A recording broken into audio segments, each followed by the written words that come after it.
Greetings, everyone, and welcome once again to another Monday night edition of the Political Consciousness of West Coast Steeler Fan. Let's get our little commercials out of the way. As you can see on a lot of social media apps, I am known as West Coast Steeler Fan, and on our Facebook pages, you can look up J.E. King 3. And you'll see all of our videos there, including the political consciousness of West Coast Steel Fan. Please check out our Cash App, $ J King 3. All of our programs are funded by your donations, and we appreciate anything and all donations that are given to us. Thank you very much, and let's get on with our show. I'm not really sure if I can play this, and I'm going to kind of ask you to bear with me here if this does not work. But I came across a video. In fact, it's a series of videos by this particular organization. But this first video that I came across and I thought was very relevant was made 15 years ago. Okay. 15 years ago, that would have been 2007, if my math is correct. Maybe it was 2008, but I'm going to say 2007. And the background for this video is a guy that is calls himself White Mike. And the reason why he calls himself White Mike is because all of the organizations that he has been affiliated with, and in this particular case, I am talking about the church, uh, and he has always found himself at a black church, and he is in the minority. Um, it seems that this is by choice, and this is a path that he's chosen. And I think, and I'm not saying this in a negative manner, but I think that there are a lot of white people that think, or that want to be a part of the solution, but sometimes take on the role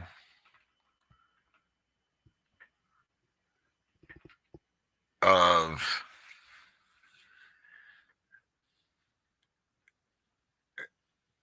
being the savior or the beacon around which us black folks can rally. Now, the clip that I was playing from 2007 has a lot to do with the violence in our music, in our culture, and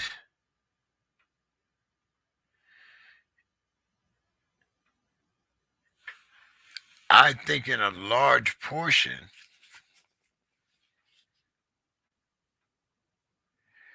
what other races, especially Caucasians, perceive us. And that means our neighborhoods, our culture, and in this case, our seemingly wanton bloodlust it's around, uh, uh, uh, toward um, our own kind. And you see this time and time again portrayed by Hollywood and TV, where we ultimately betray our own. Now,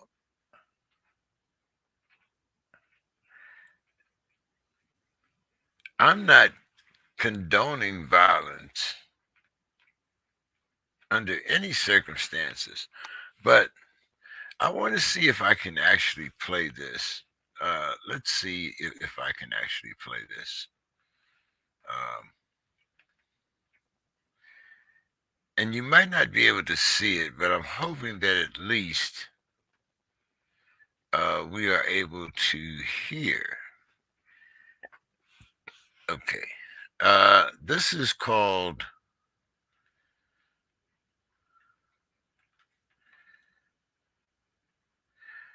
Black Murder is Normal.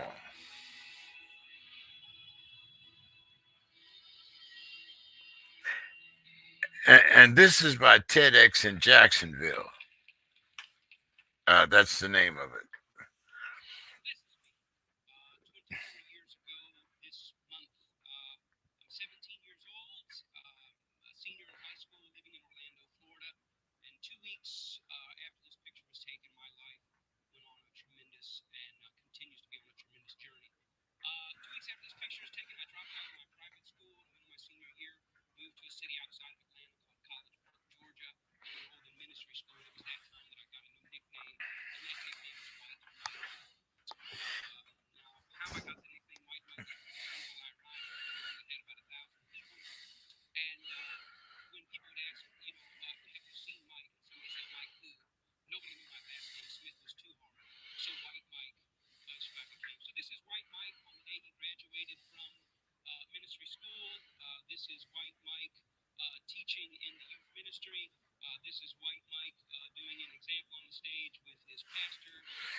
Now, all of these pictures, he's showing himself uh, as the only Caucasian in the room.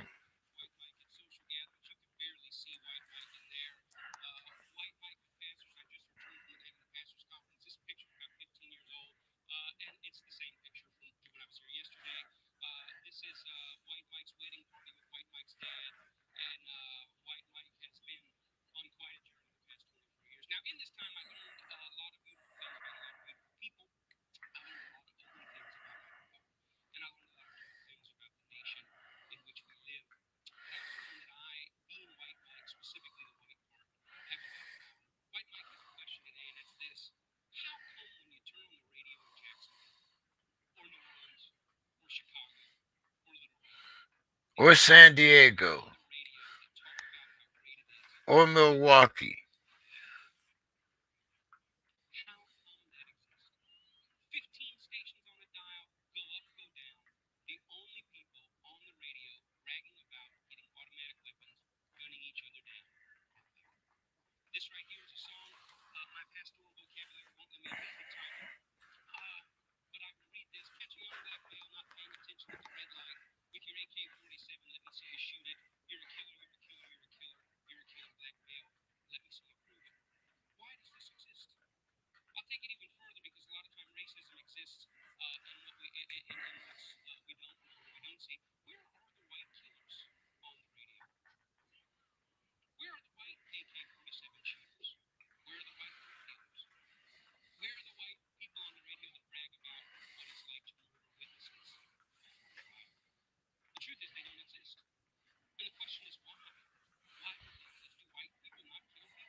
Listen to what he's saying.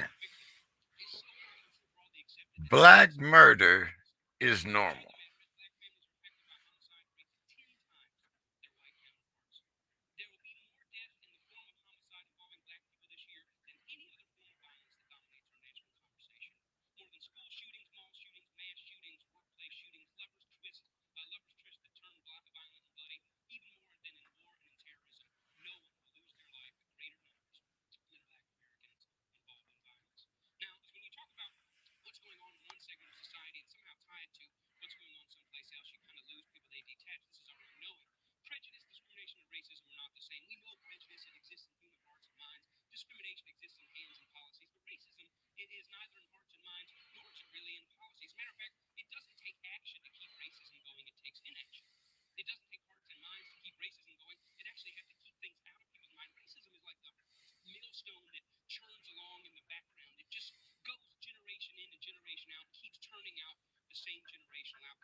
really get into this, but the book is about lies. It's about deep lies. One of the lies is that blackness is somehow associated with criminality, sexual deviance, and violence. That when you come across blackness, that inherent in being black, there's some sort of deviance, violence, and criminality associated. And that's a derivative of a greater lie, which is that somehow black life is inferior to white life, that the value of it is less. That if you were weighed in the scale, the black life just weighs a little less. If you were trying to cash it in on the street, you get a little less money for it. And these are essential to, these are the lies that help build our nation, build the Western world. And here's what's interesting about this, is these lies are not only lies being told about black people, they're told to them. I was in the unsolved homicides meeting here in Jacksonville last year, 1,100 unsolved homicides. I was there with the families. They were having a conversation with our sheriff's department, and on the walls were the pictures of the victims. You already know the vast majority of the pictures were of black residents of Jacksonville. There were white families there, certainly, and I'm not trying to say that it doesn't happen among the white community. Of course it does. But I'll never forget, a mom interrupted the detective. She said, "Excuse me, I have a question." He said, "Yes, ma'am." She said, "I know you don't know who killed my daughter, but I have a more important question." He said, "What is that?" She said, "When you picked my daughter's body up off the side of the road," she said, "how did you do it?" He said, "What do you mean, how did I do it?" She said, "Well, did you pick her up, and did you set her on the gurney, and did you zip her up in the bag, and did you slide her in the back of the van, and did you shut the doors gently?" She said, "Or did you just pick her up, straight her down, zip her up, and put it in?" She says, "I want to know how you treated my daughter's body when you picked her up off the ground." She said, "Did you treat it like you would treat a white man's daughter?" That's a very interesting question. As though a mother doesn't have enough to deal with, she also has to wonder that when the people working the crime did Once again, look at as somebody's personal, precious life was sought, or is it just another day? this video is 15 years old.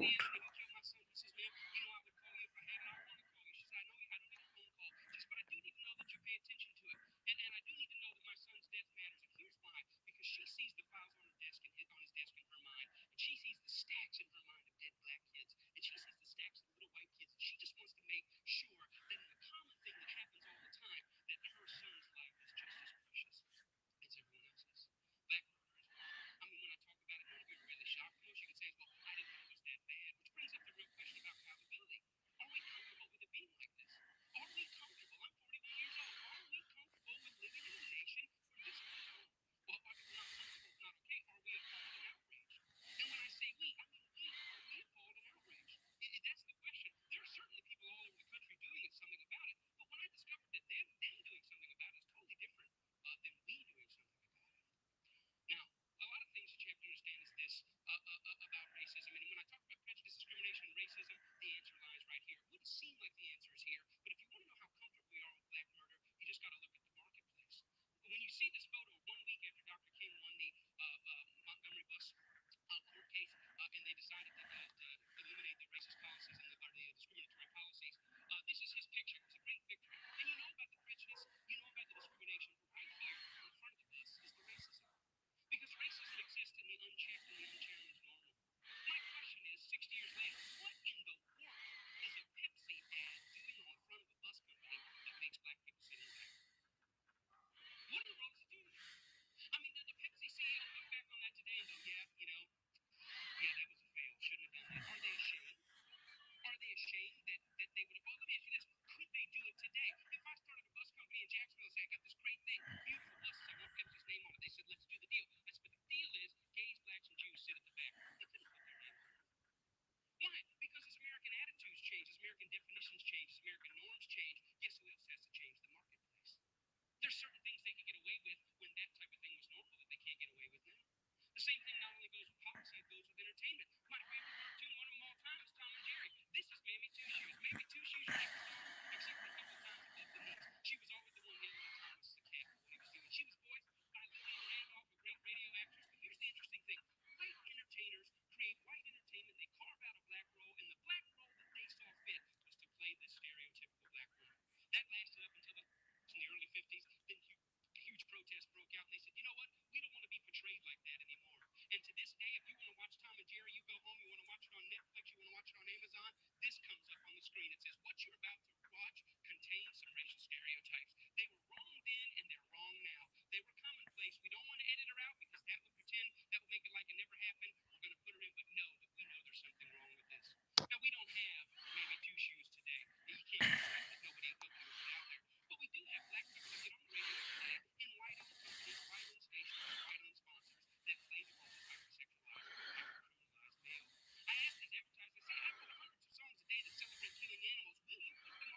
Because if we can get black folks to sing about it, we can brand it for our youngest black audiences. I think there's money to be made. I think there's American appetites to see these people that way.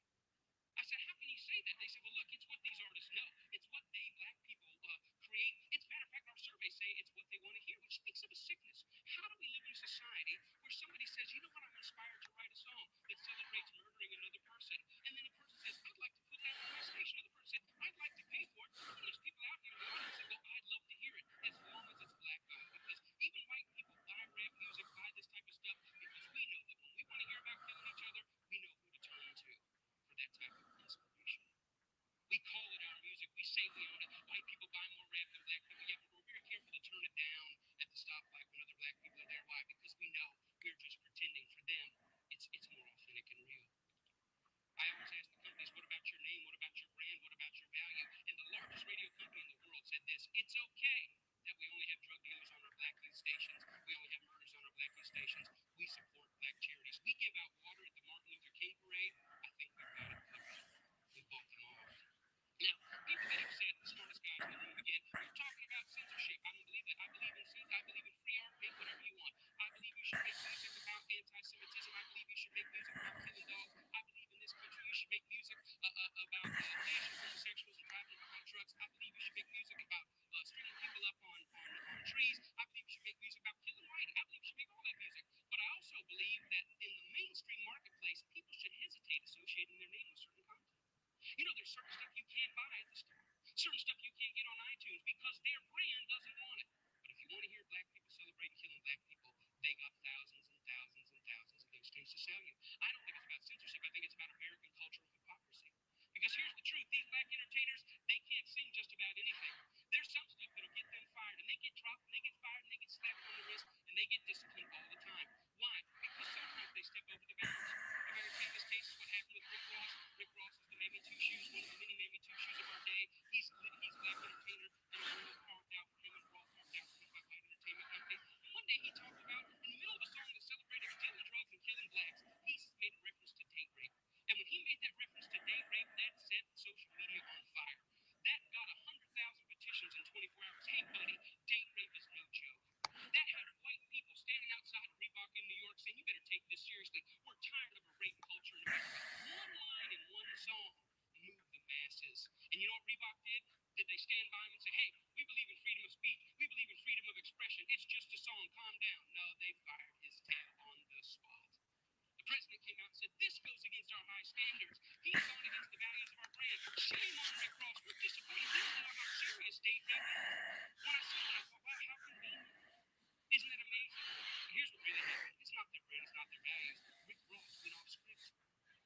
He was hired to get black customers, and they think that black customers go with black bait, and in America, black bait is the hyper-criminalized, hyper-sexualized portrayal of black people. And as long as he had something about that, the stuff that got him hired, he still have a job at Reebok. But when he touched other sensitivities that affect us, he lost his job. See, the truth is, it's not they that need to change. It's we that need to change. We created the lies. We created them for our profit.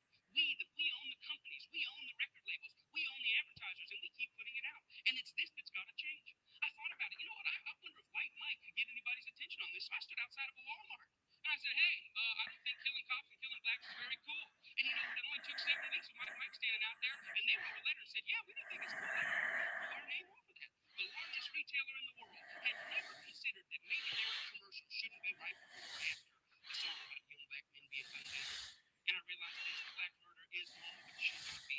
And I realized the importance at the coffee table, at every headline, every pastor's gathering, every family gathering, to say, you know what, these black lives matter. It's not just another black kid. These are human beings. I'm doing my best in every way, shape, or form. Talks like this everywhere I can go to say, you know what, I was born in a world where black murder was normal. My kids were born into a world where black murder is normal. But I don't want to die in a world where black murder is normal. Am I 5 years or 10 years away? I don't know, but I'm screaming as high as I can. Let's feel this pain, and let's lift our voice to tell the lies. They are not criminals, they are not deviants, and their lives are just as important as ours. Thank you very much.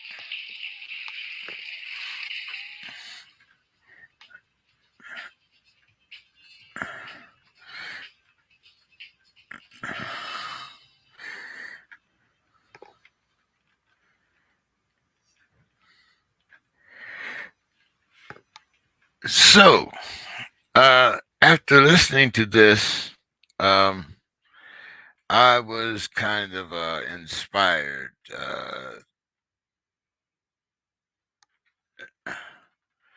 to talk about this subject because uh, we continuously hear um, uh, Mr. Scott talk about the negative influence of rap music on our culture. So I thought it was very appropriate um, to talk about this particular subject also. Uh,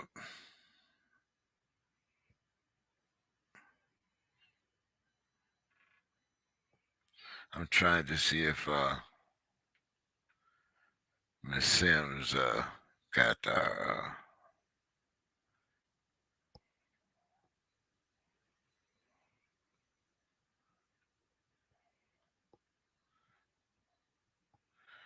our invite. And anyway, um, the point being that this was in 2007, and this was White Mike talking about the acceptance of violence, uh, not just uh, outside of the neighborhood, but within the neighborhood. And when I think of some of the institutional housing that we still have available, uh, meaning projects, quote unquote, or in some cases it still bears the title of low income housing. When I thought about these things, uh, let's see if I can.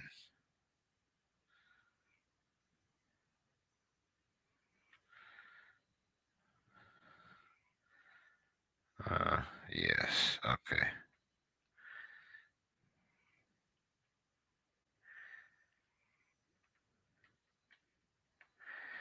And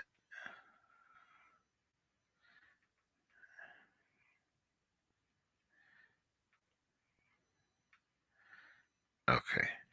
Anyway, uh, and as I said, I thought about this, and I looked at my own experiences within the music community. We touched upon this not too long ago when I was speaking of uh, being in the studio with some young men that were uh, producing their songs. And I was talking about, of course, the association of music to cannabis. So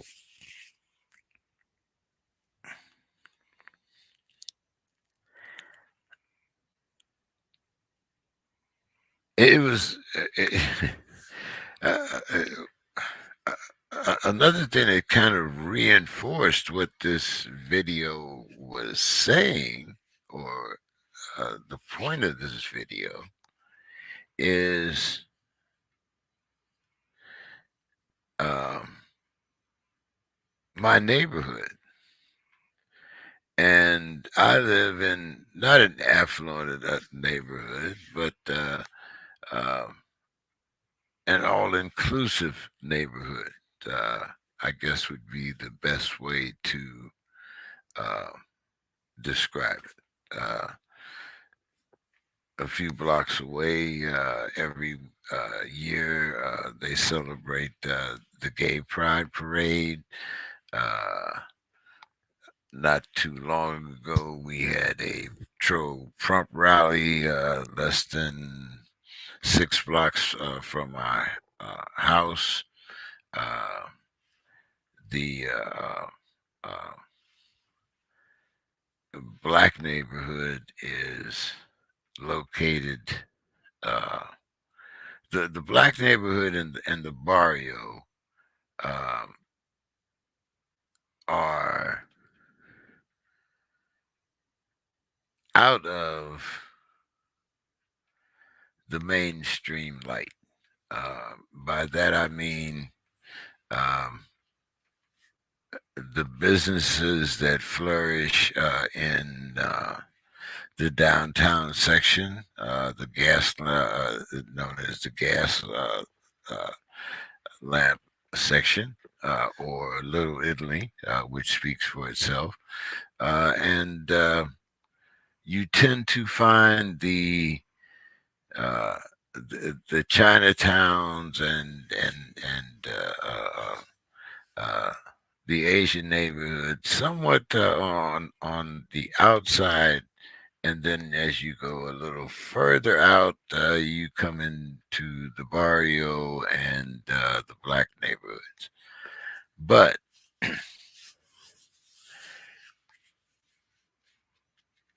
at any light that you pull up to in the barrio or the black neighborhood, you can hear the rap music uh, emanating from the car. Uh, Back in the day, you might even see the car bouncing, so forth and so on. But I have a few neighbors that also play black music. And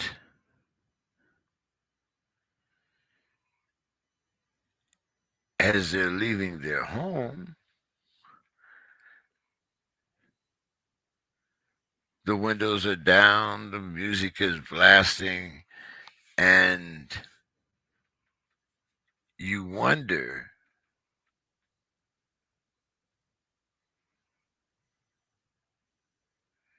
how far this behavior extends outside of the neighborhood. In some cases, we roll the windows up,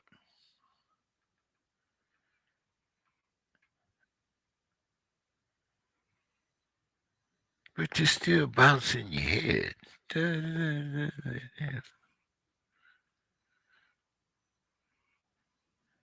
So even if you aren't listening to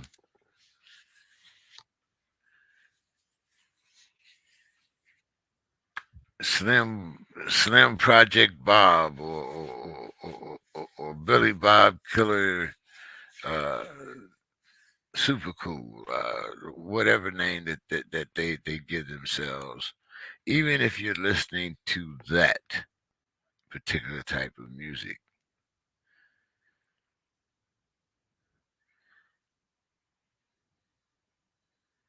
your mannerisms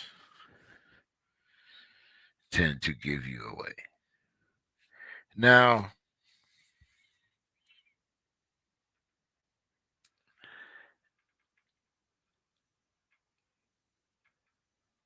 is it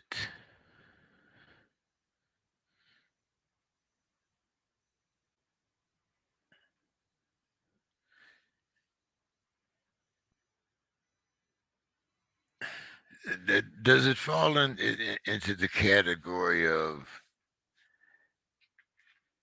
that's what's expected of us? So therefore, let's give them what they want. Or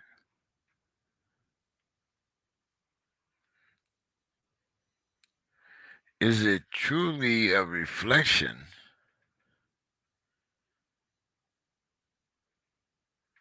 of what our culture has become? And here's a couple of examples. Okay,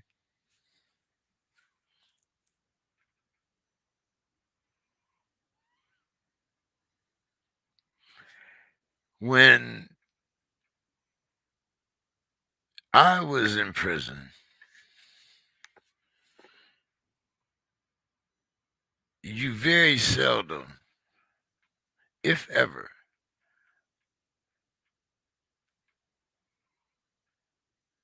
was able to hear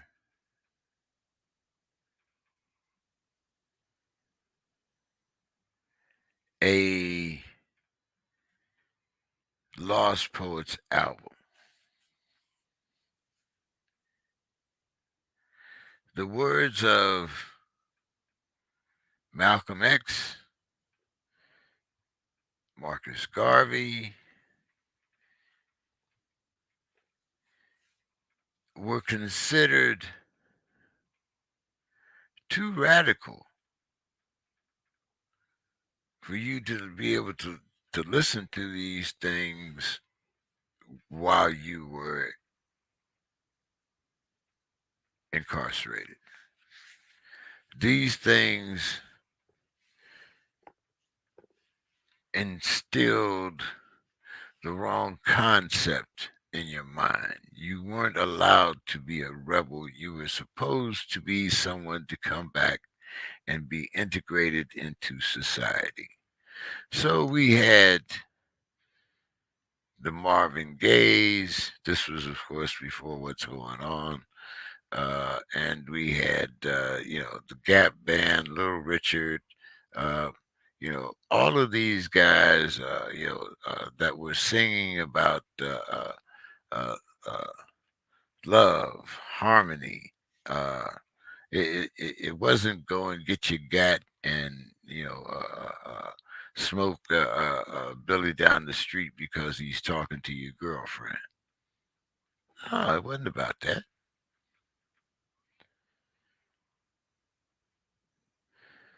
There were fist fights instead of gunfights.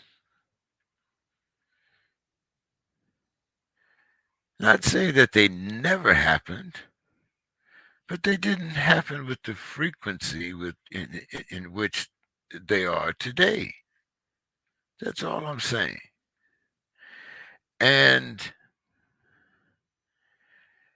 where did we turn the corner when our children decided what was mainstream rather than the parents, which comes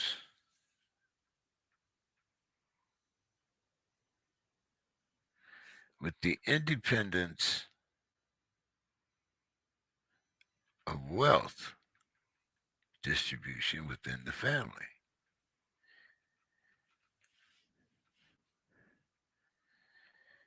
When the youngest kids in the family, or the youngest children, excuse me, in the family, are providing the revenue for the family,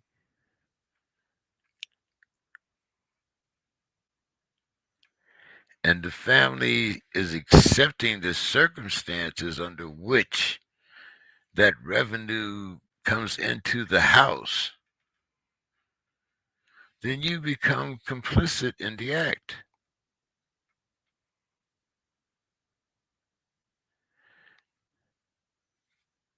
And that also kind of, I guess, brings us full circle to respect of our elders.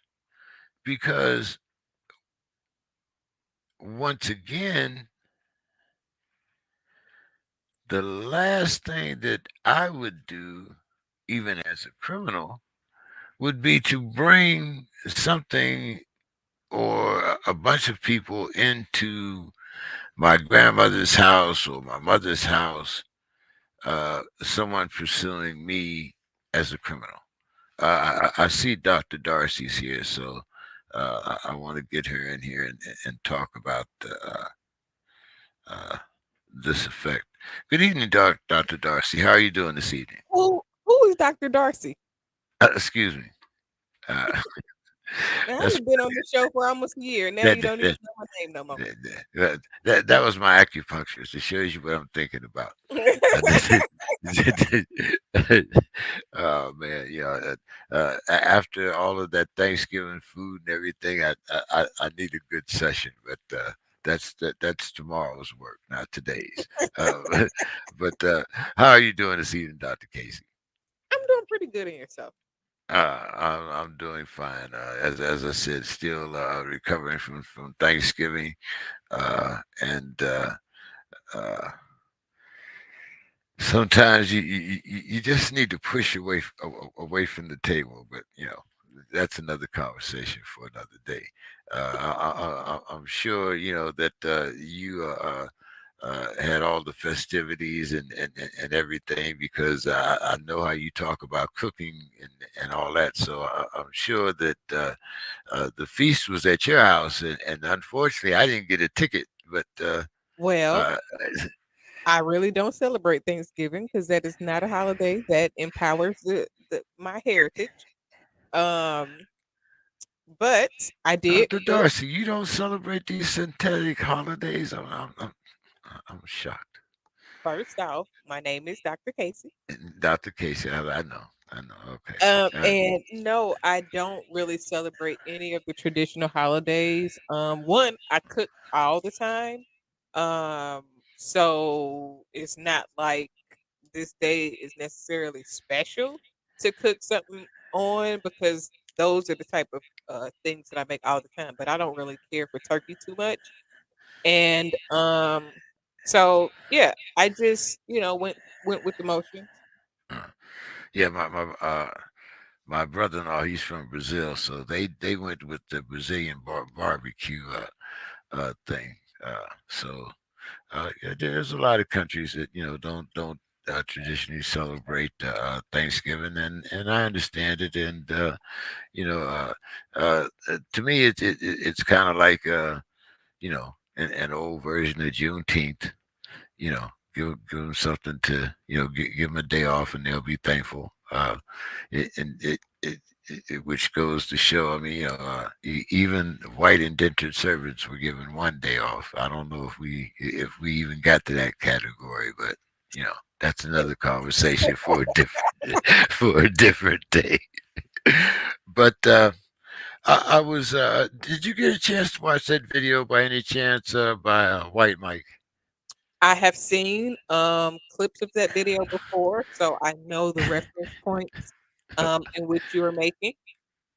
Okay, so I had 2 points. One was the fact that this video was made 15 years ago and it still has relevance today. And the second part of it was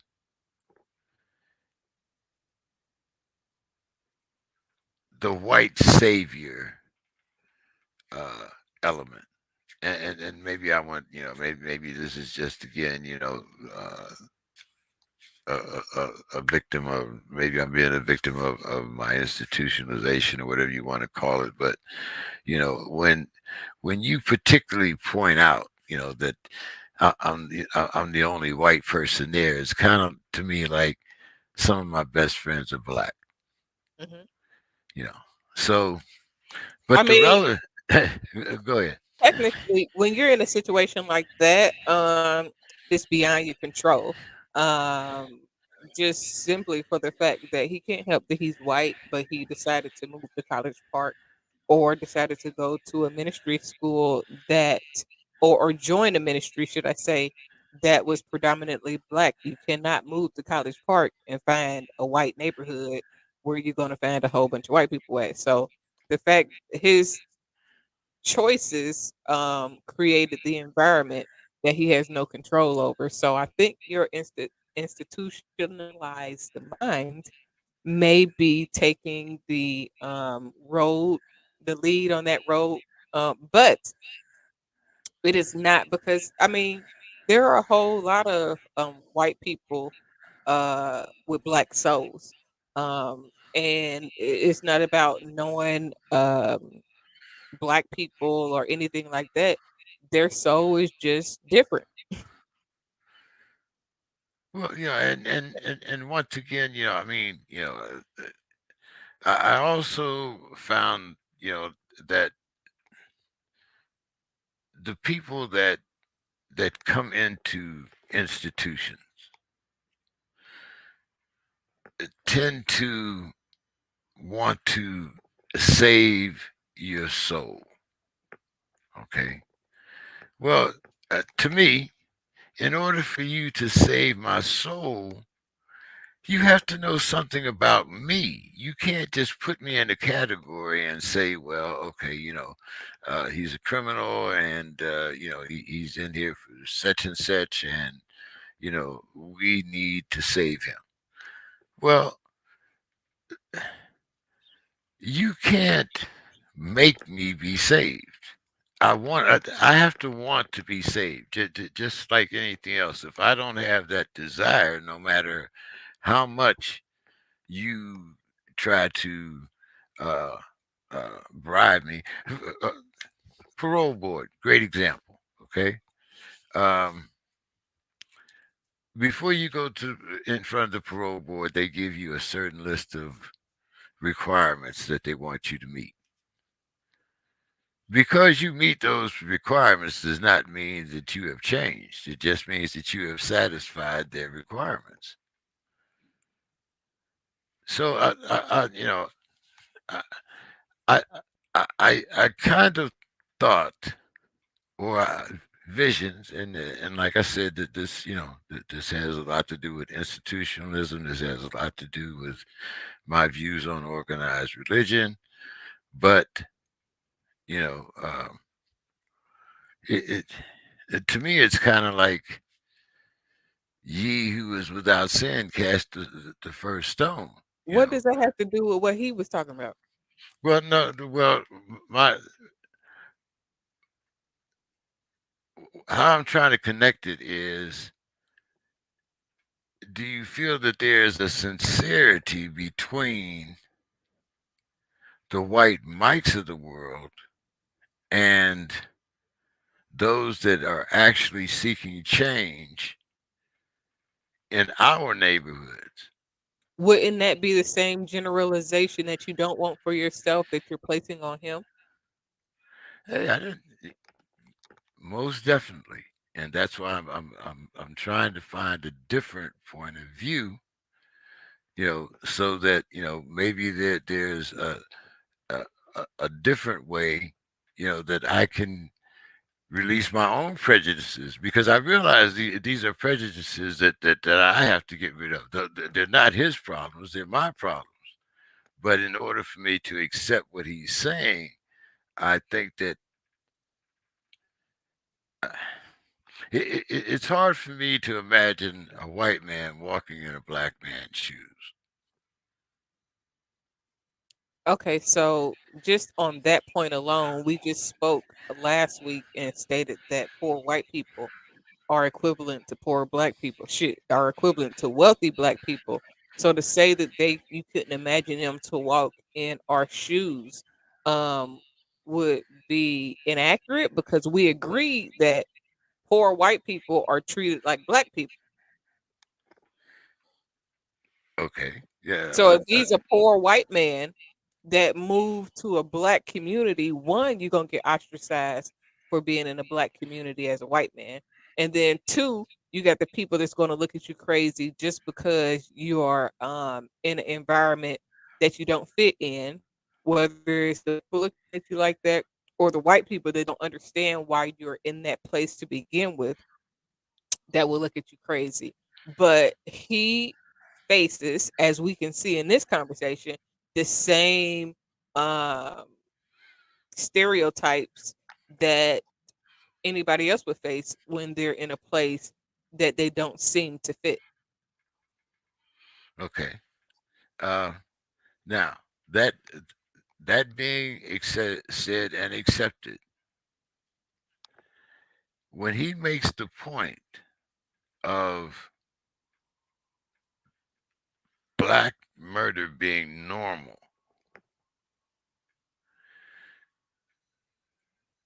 do you what did you think about the way he phrased that, or do you think that the way he phrased it and the way he brought it full circle actually is an accurate portrayal of how things are perpetuated within our neighborhood? Well, based on what I know from that video, is the description of how the music industry pushes violence onto our community and how it is rewarded whenever it's done. So I don't like I the way you're speaking is as though I don't want to say that you're blaming him for the violence or if you're looking at him sideways because he's speaking on the perpetuated violence that's within the black community from the aspect and the perspective of a person who has lived in the black community and been around the black community and the violence that is within it.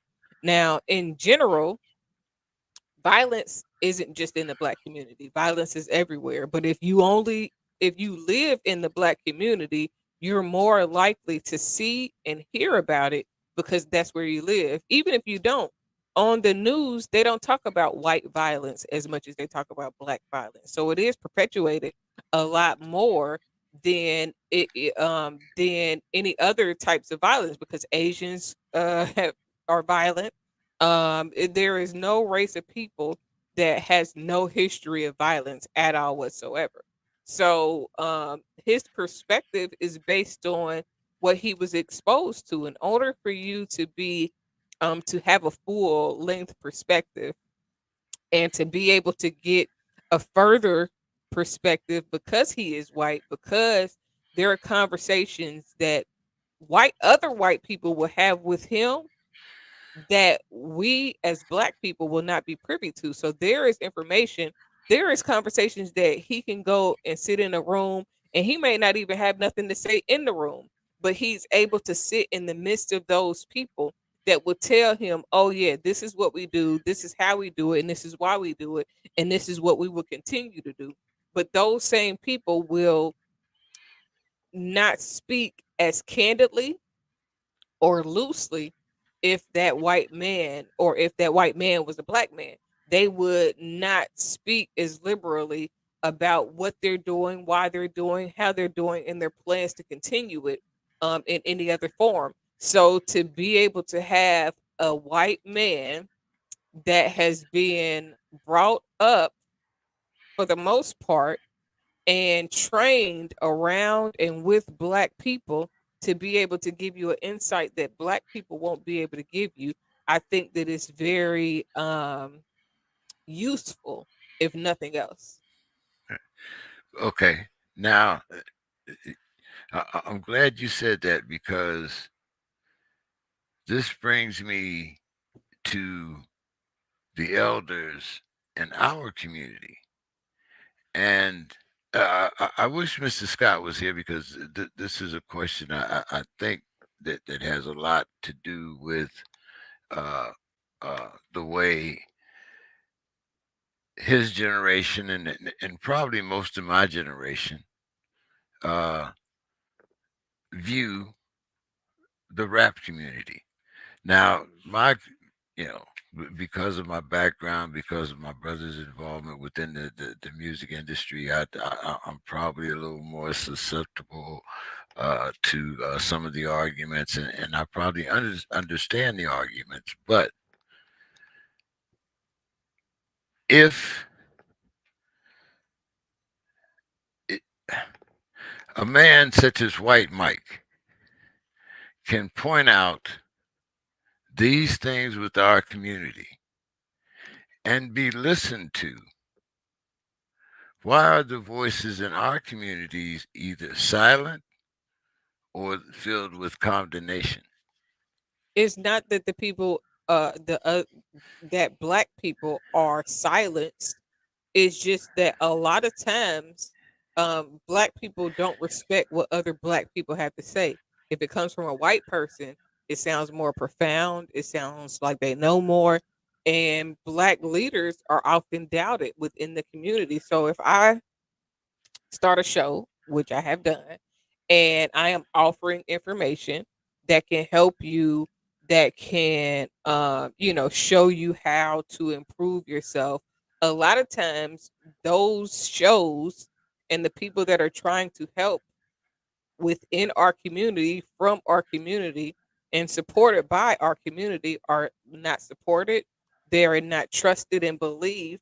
And a lot of it comes because the same way that you feel about religion, there are a lot of people that feel that way, that the spiritual leaders take advantage and misrepresent and mislead people. And then also, you have people who are just uncertain that they can trust other black people.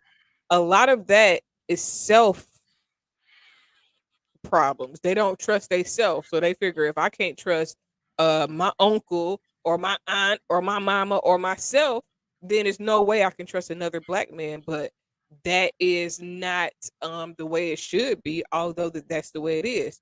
And then a lot of times, if you offer free information, black people seem to think that the information isn't as valuable because you're not charging them for it. But then when you charge for it, then they You criticize charge, you yeah, for charging for you it. charge too much. You should have given it to me for free.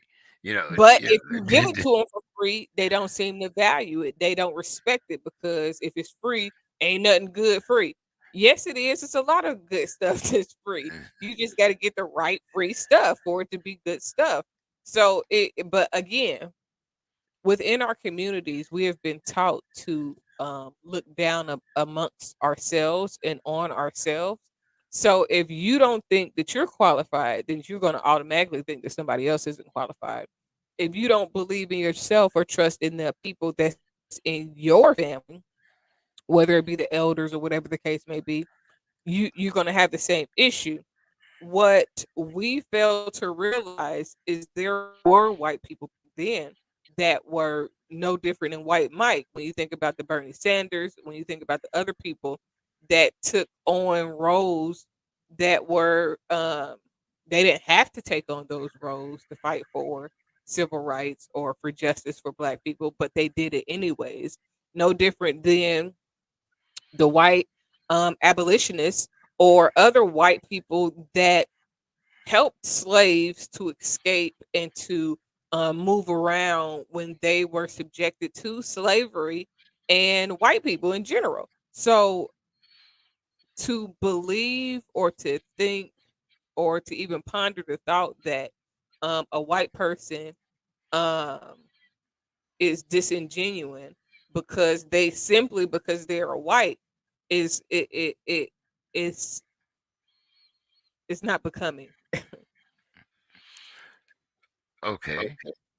Let's let's put it in a That'd be different. like a white person looking at me crazy because just because I'm black and saying, "Well, it's no," which normally happens, and we get offended by it.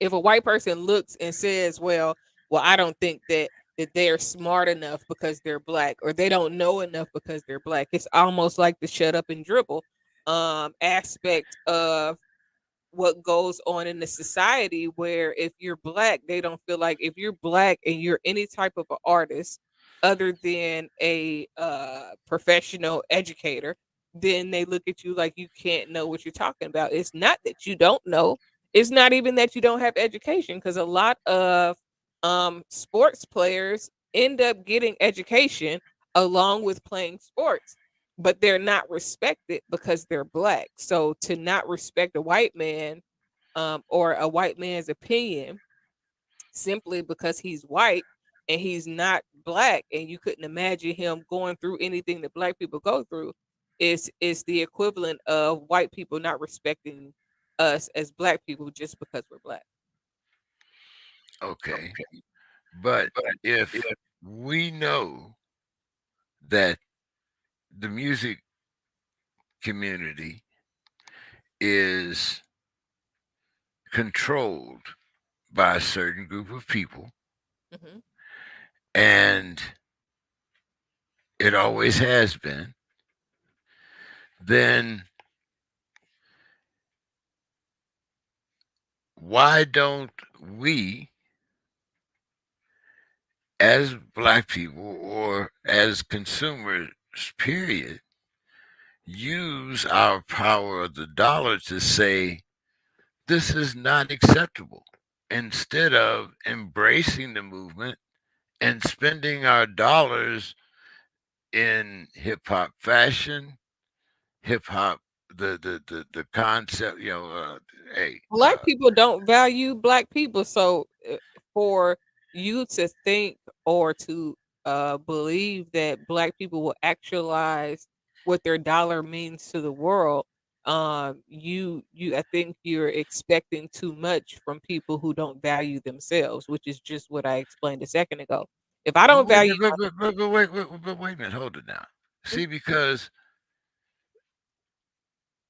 in 1972, 1978, and I want to say all the way up until 1988, there was a conscious effort by black people to establish communities for and by black people.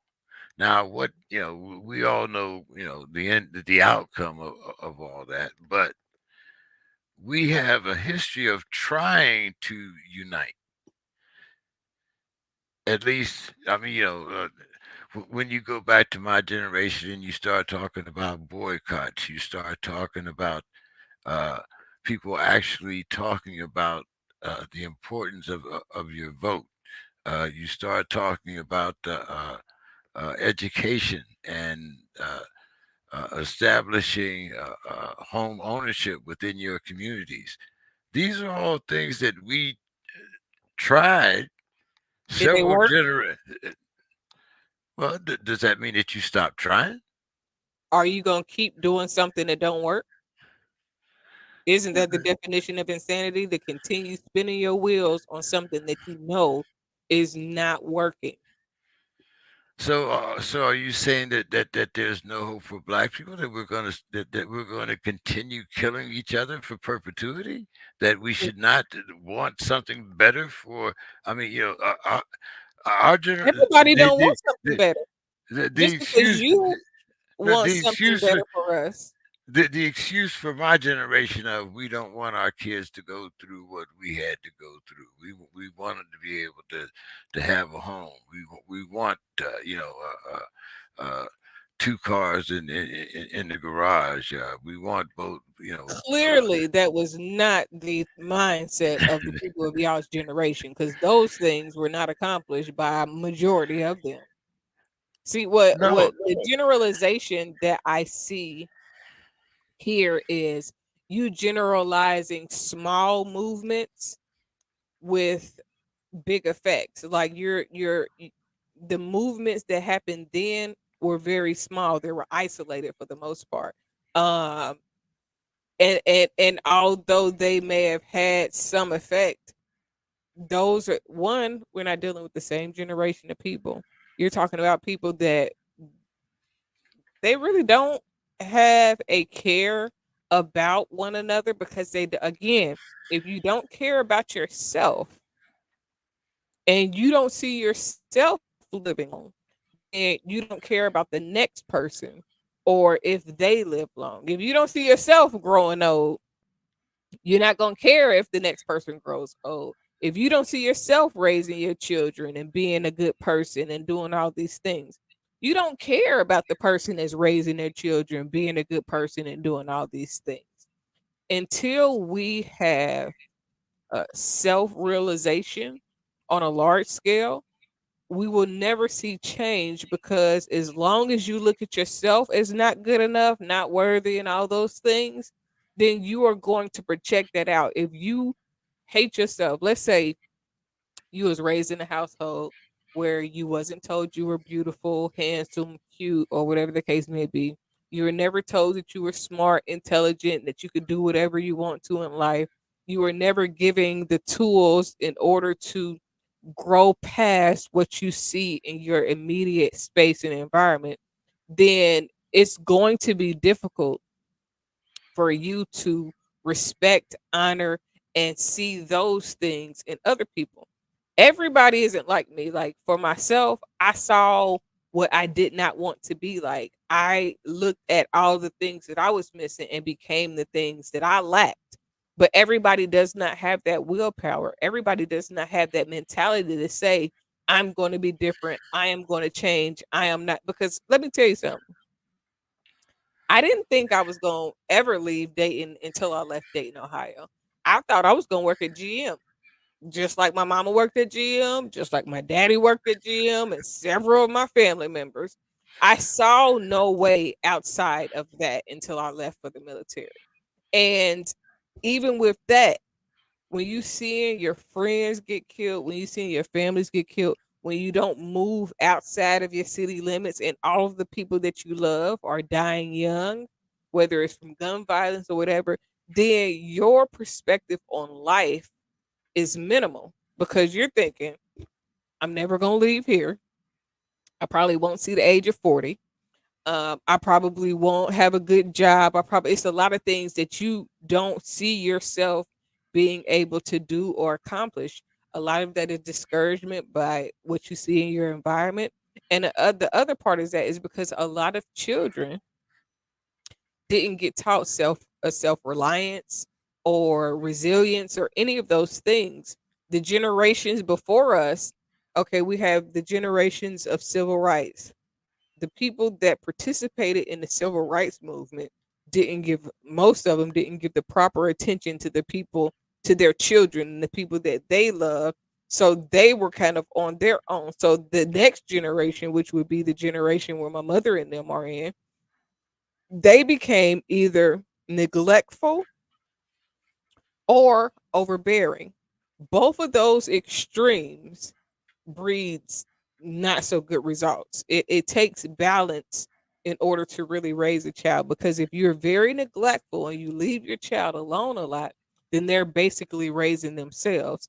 And once you begin to raise yourself, you lose respect for authority because there was no authority figure. You are that authority figure.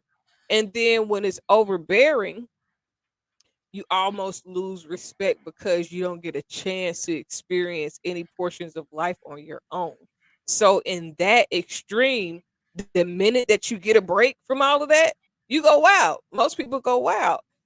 So being able to come with a balance is something new for our generation. You're talking about people, you're talking about mothers that was raised by their grandmothers and other relatives and then became young mothers. So you're dealing with a lot of environmental challenges on top of whatever family dysfunction, on top of whatever mental health and physical health problems. It's a lot going on in the black community that has gone unaddressed for several years. And to think that just withholding spending is going to change everything, or to convince people not to spend, is harder than them trying to put a boycott together. Because guess what?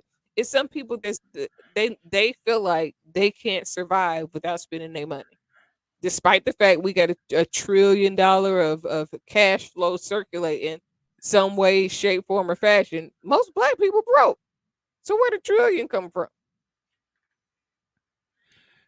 I wholeheartedly agree with you, but does that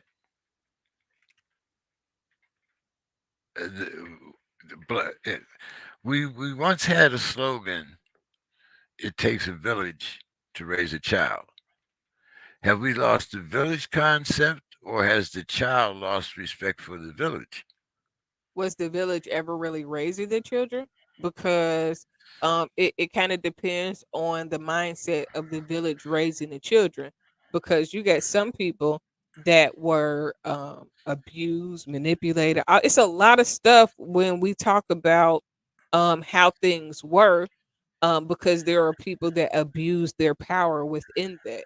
So, yeah, the mindset of the village raising your child is one thing, but what goes with that is more, because even if you have a village raising your child, the responsible parent still has to do their part. And a lot of times in the village mindset, the responsible parents or those who should have been responsible neglected their duties because they relied on the village versus taking that initiative themselves. Okay. All right. Um, so how do we? I want to say take back our own responsibilities, but it kind of sounds like the separation and the interdependence upon each other has become A not crutch. only suspect but non-existent. I mean, The I'll give you a good example, or what I think is a good example, is um, our education system and how parents, and this is just my belief, do not have the same control today that they had back in my day. For instance, I don't know. Is there still such a thing as PTA where parents go and talk to the teachers and the Mhm. school board and you know, Did but parents really have control back then? uh, I, Because if I, parents had control, then they wouldn't did the in school discipline that they put in place with the paddles and all of those other types of forms of punishment. So a lot of things we give a pass as though things were done a specific or certain way that worked back then, and really nothing is proven to have worked at all. but I don't think paddling or corporal punishment has been a part of school curriculum since the '90s. I mean, for us, it was a part. You, you your family, usually if I got a paddling at school, I got a whooping when I got home. I didn't get no spanking. Black folks didn't believe that. I got a whooping when I got home. And I understand getting moving away from capital punishment and all that, but can we still? I mean, I, is capital punishment still a part of our educational system? Some schools are trying to bring paddling back. I think it would be a good thing because that's where the village starts. But when you do something like that, you have to make sure that you're punishing children for it's kind of like whooping at home. A lot of people at home whip their kids for no damn reason at all whatsoever. They're frustrated with whatever they got going on in their life, and they take it out on their children. They don't explain to their children so their children understands fully what's going on. They don't have a conversation to begin the corrective process of behavior training. So in the same sense, if there is nobody talking to you about why what you did was wrong, then just whooping you for it is not effective.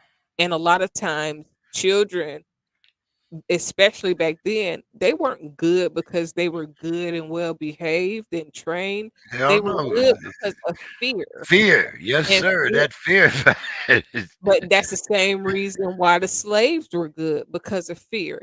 The same reason a lot of older people won't step outside of their comfort zone to help anybody move further along in life because they are afraid of the backlash that comes with being a voice in the community. Well, I mean, if you kind of look at the history of voices within our community, usually those are the type of voices, if you're speaking truth, that do not last long. I mean, that there are some that have been there for years and have perpetrated a lot of uh, inequalities, but we won't. We're not talking about that right now. I guess what I'm trying to get to is the fact that we have someone 15 years ago speaking truth about our neighborhood, regardless of his skin color, what he said was truth, Mm-hmm. and and it does go to our spending habits and uh, uh, uh, our communities. So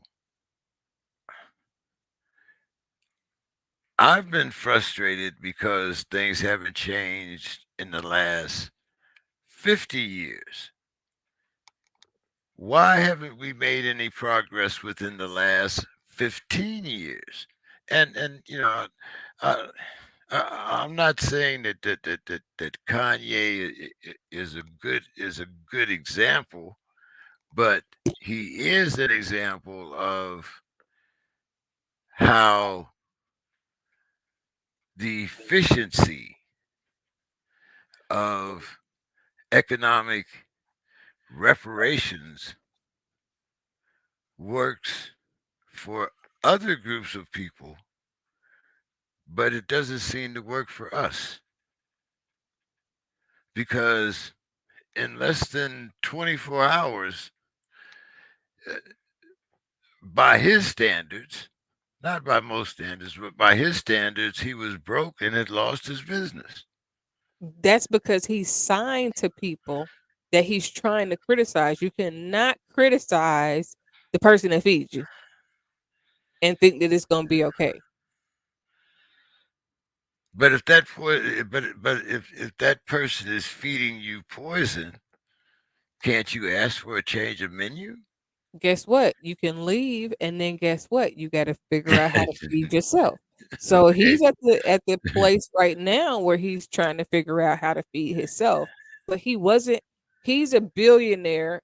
Which listen, LeBron, Michael Jordan, Steph Curry, uh, any sports player that has a net worth based on endorsements, contracts, and anything else, and their valuation is based on those things, they can be technically broke for what they are used to at any given point. If they say anything that displeases whoever is lining them pockets. And this is the reason why you see people, they don't really speak on a lot of things. They won't say much about certain topics because guess what? They can't bite the hand that feeds them.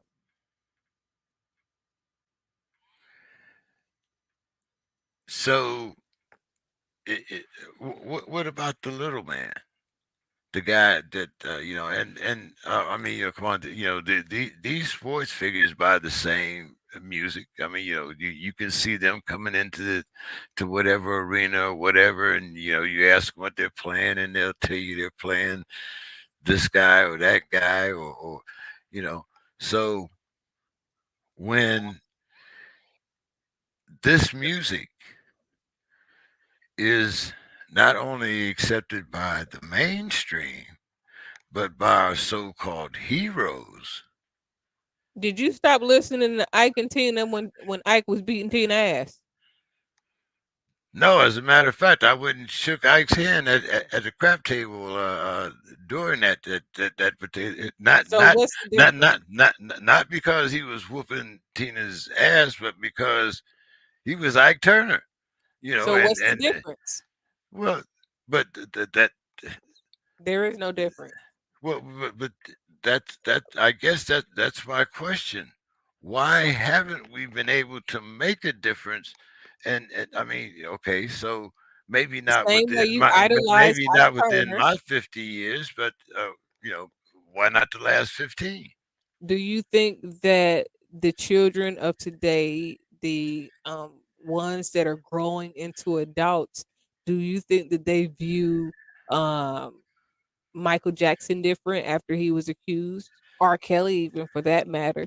Shit, it's some people that got some crazy ass uncles in their family that they molested people that they know about. They don't stop listening to them or stop talking to them. A lot of families and a lot of people end up covering for those people and trying to make excuses for those people. So just because we may not participate in violence, it's like a lot of people, um, a lot of stay at home moms. when they drop their kids off to school, they probably drop their kids off and turn on some gangster music, something that they can relate to, because growing in life, growing out of a situation, growing out of a mindset does not mean that you can no longer relate to the things that you know from experience, from growing up, from being exposed to. Those things are still relevant. Now, I'm really going to show my age and whatnot now, but we wrote love songs. We talked about. Now I'm not That ain't all saying that was written now. no, Come no, on. no, no, no, no, no, no, no. Hey, I'm not saying that I mean, hey, I know that there was the lost poets and even groups before them. I'm not saying, but what I am saying is that mainstream loved the Gap Band more than they loved the Lost Poets. Mainstream loved Smokey Robinson more than they thought about listening to some type of revolutionary Sun Ra, for instance. You know, and I think when it came to our music was sensual. It was, you know, it, you wanted to go home and do things. I mean, Music is normally reflective of what a person is exposed to. So back then, where people were exposed to more community based love, and I say it like that because a lot of times it was so much hate in the world back then that you didn't have a choice but to go home and love each other. But the real fact of the matter is that people literally reflect what they're exposed to. So if all you see is violence, if a person that's 25 right now, they came up in the crack era. They probably crack babies. So they're going to reflect what they seen from the crack era until now. In the 15 years, niggas has not stopped smoking crack. Heroin has not went on a decline. People have not stopped doing drugs. And those are the things that actually push violence even more. You're not back in your day, as you would say, they was just starting to do crack for real, for real. They wasn't strung out the way that they are now. But the violence had started already. But you know what the parents was doing to their crackhead sons and them, aside from a couple of people that got killed by their parents, most of them were covering for their children. They were using Jesus and church to make excuses for what their children were like. It's just like right now, a person that didn't rob 30 people, killed 15 people, and all of that. You know what their parent gonna say at the funeral? He was a good boy. He never did. He was he did everything that he could to be good. And they know that he killing people, robbing people, selling dope and all that. They're not gonna say, you know what, he might have deserved what he did, what he got because of all the violence that he put into the world, all the things that he did. But people don't talk like that. So even when I see people, I used to be so sympathetic, like, oh my God, such and such got killed, such and such died, da da da da da. But I've learned that sometimes they're only getting back one, the energy that they've put out, but sometimes it be those same acts of violence that they cause, the hurt and the harm that they cause on other people. It's coming back. That's not just when a woman or a man cheats. That's not when, karma on little things. If you out here robbing, stealing, and killing, then guess what's going to eventually happen to you? Somebody is eventually going to try to rob, especially if you amplify it in your music. Oh, yeah, I did this. Guess what? Now somebody feel like they got to try you to see if you really that guy. Cause a lot of people they talk about it, but it's a lot of people that's front. They ain't never did nothing. They wouldn't bust a grape at a fruit fight. hey, I think see now, Mr. Scott. Good evening. That's who I was waiting on. I was like, today he had to been on the show. No, see, no, no, see, Mr. Scott tries to, when we have a subject that's touchy for him, he tries to put in one of those minimalist appearance, you know, uh, you know. But Mr. Scott, I actually aimed that first video uh, at you, and I was hoping that you would be the first one in the block because I wanted to know what you thought about this man's opinion and how we have used our music because you preach this all the time how rap music has ruined the community. And that's basically what he did. Did you get a chance to watch the video at all? I did, and I saw your email. It was a setup. It was a setup, and yeah, I didn't fall for it.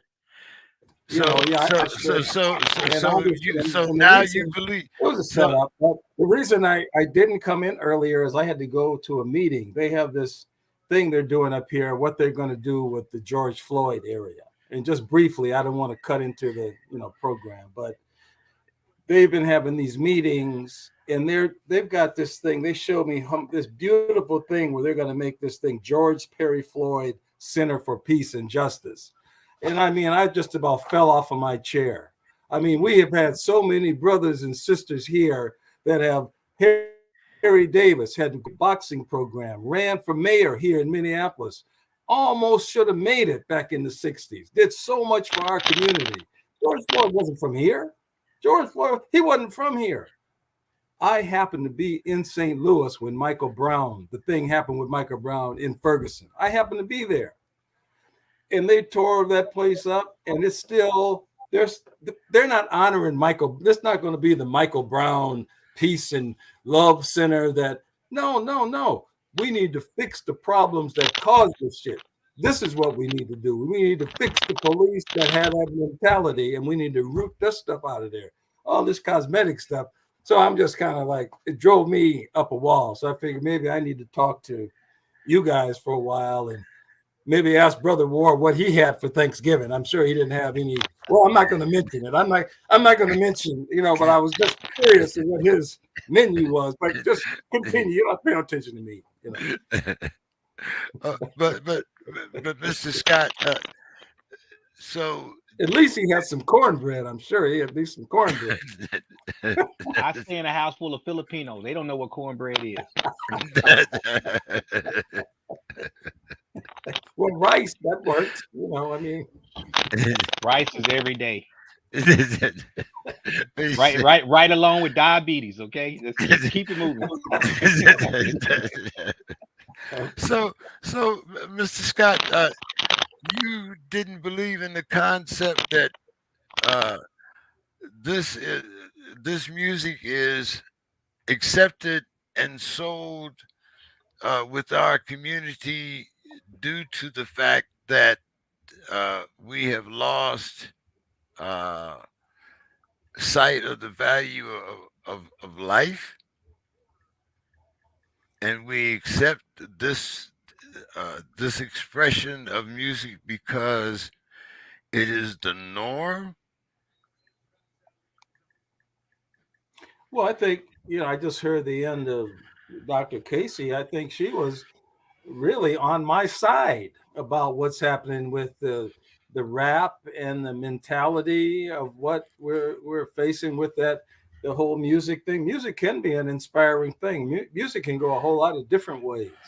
It can have messages. It can have, and so we've kind of fallen into a black hole of where message, the music, tributary to what's going on. I mean, look at every law, everything they do is to keep us down. Everything has been built around a structure that is to keep us down. And so when we use our music to go right along with that to contribute to it, well, we're kind of, to me, contributing to our own continued demise. Uh, Brother Williams, I don't know whether you watched that video or not, but that video was taken 15 years ago.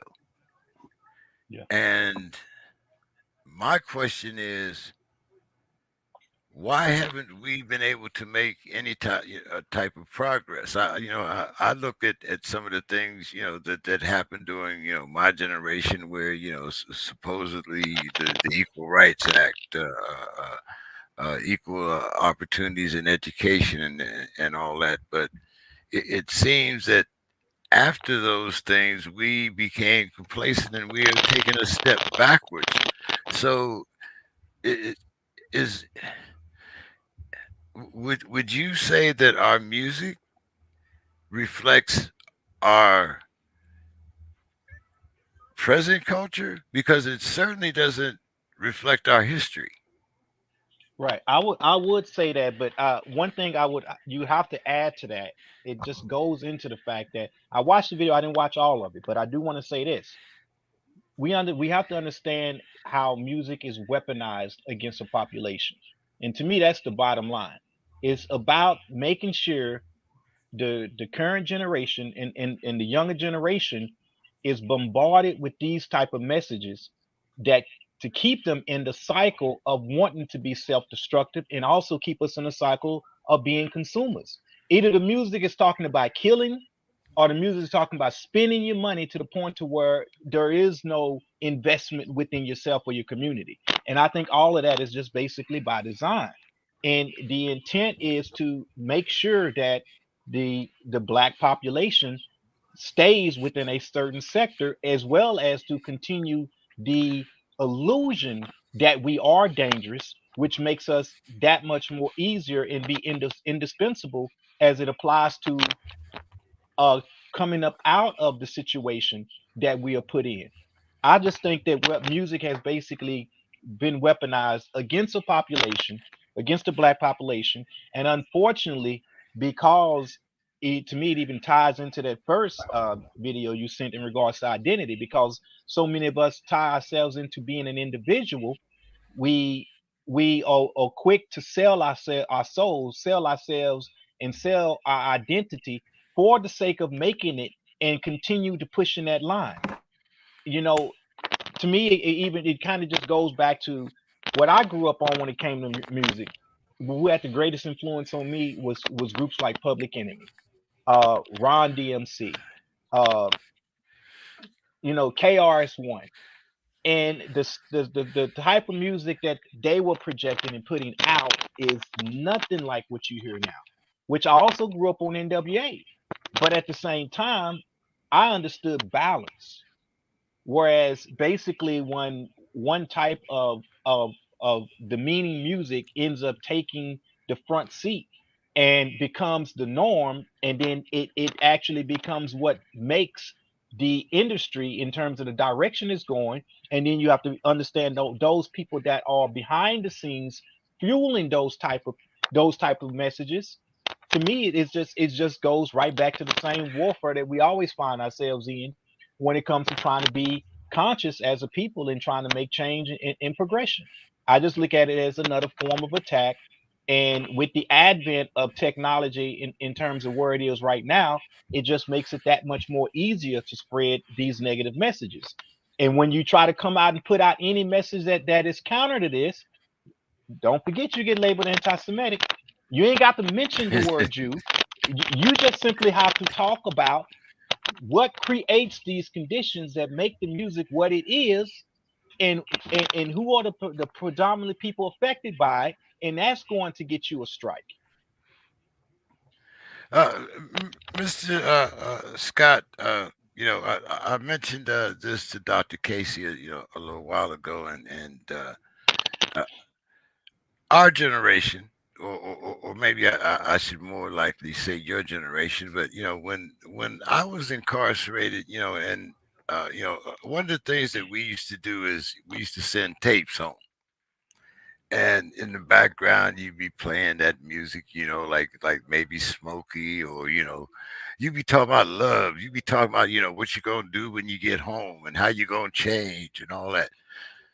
Mr. Scott, what happened to the ballads? What happened to the music that that generation used to kind of rely on? How did we get from Smokey to KRS One?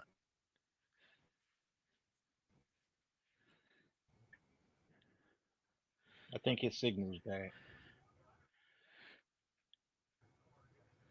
I think Mr. Scott is froze. I see. I see Miss Sims is here too now. I know she gonna give us some excuse too about why she didn't want to come in. But anyway, how you doing tonight, Miss Sims? Greetings all. Greetings Okay. all.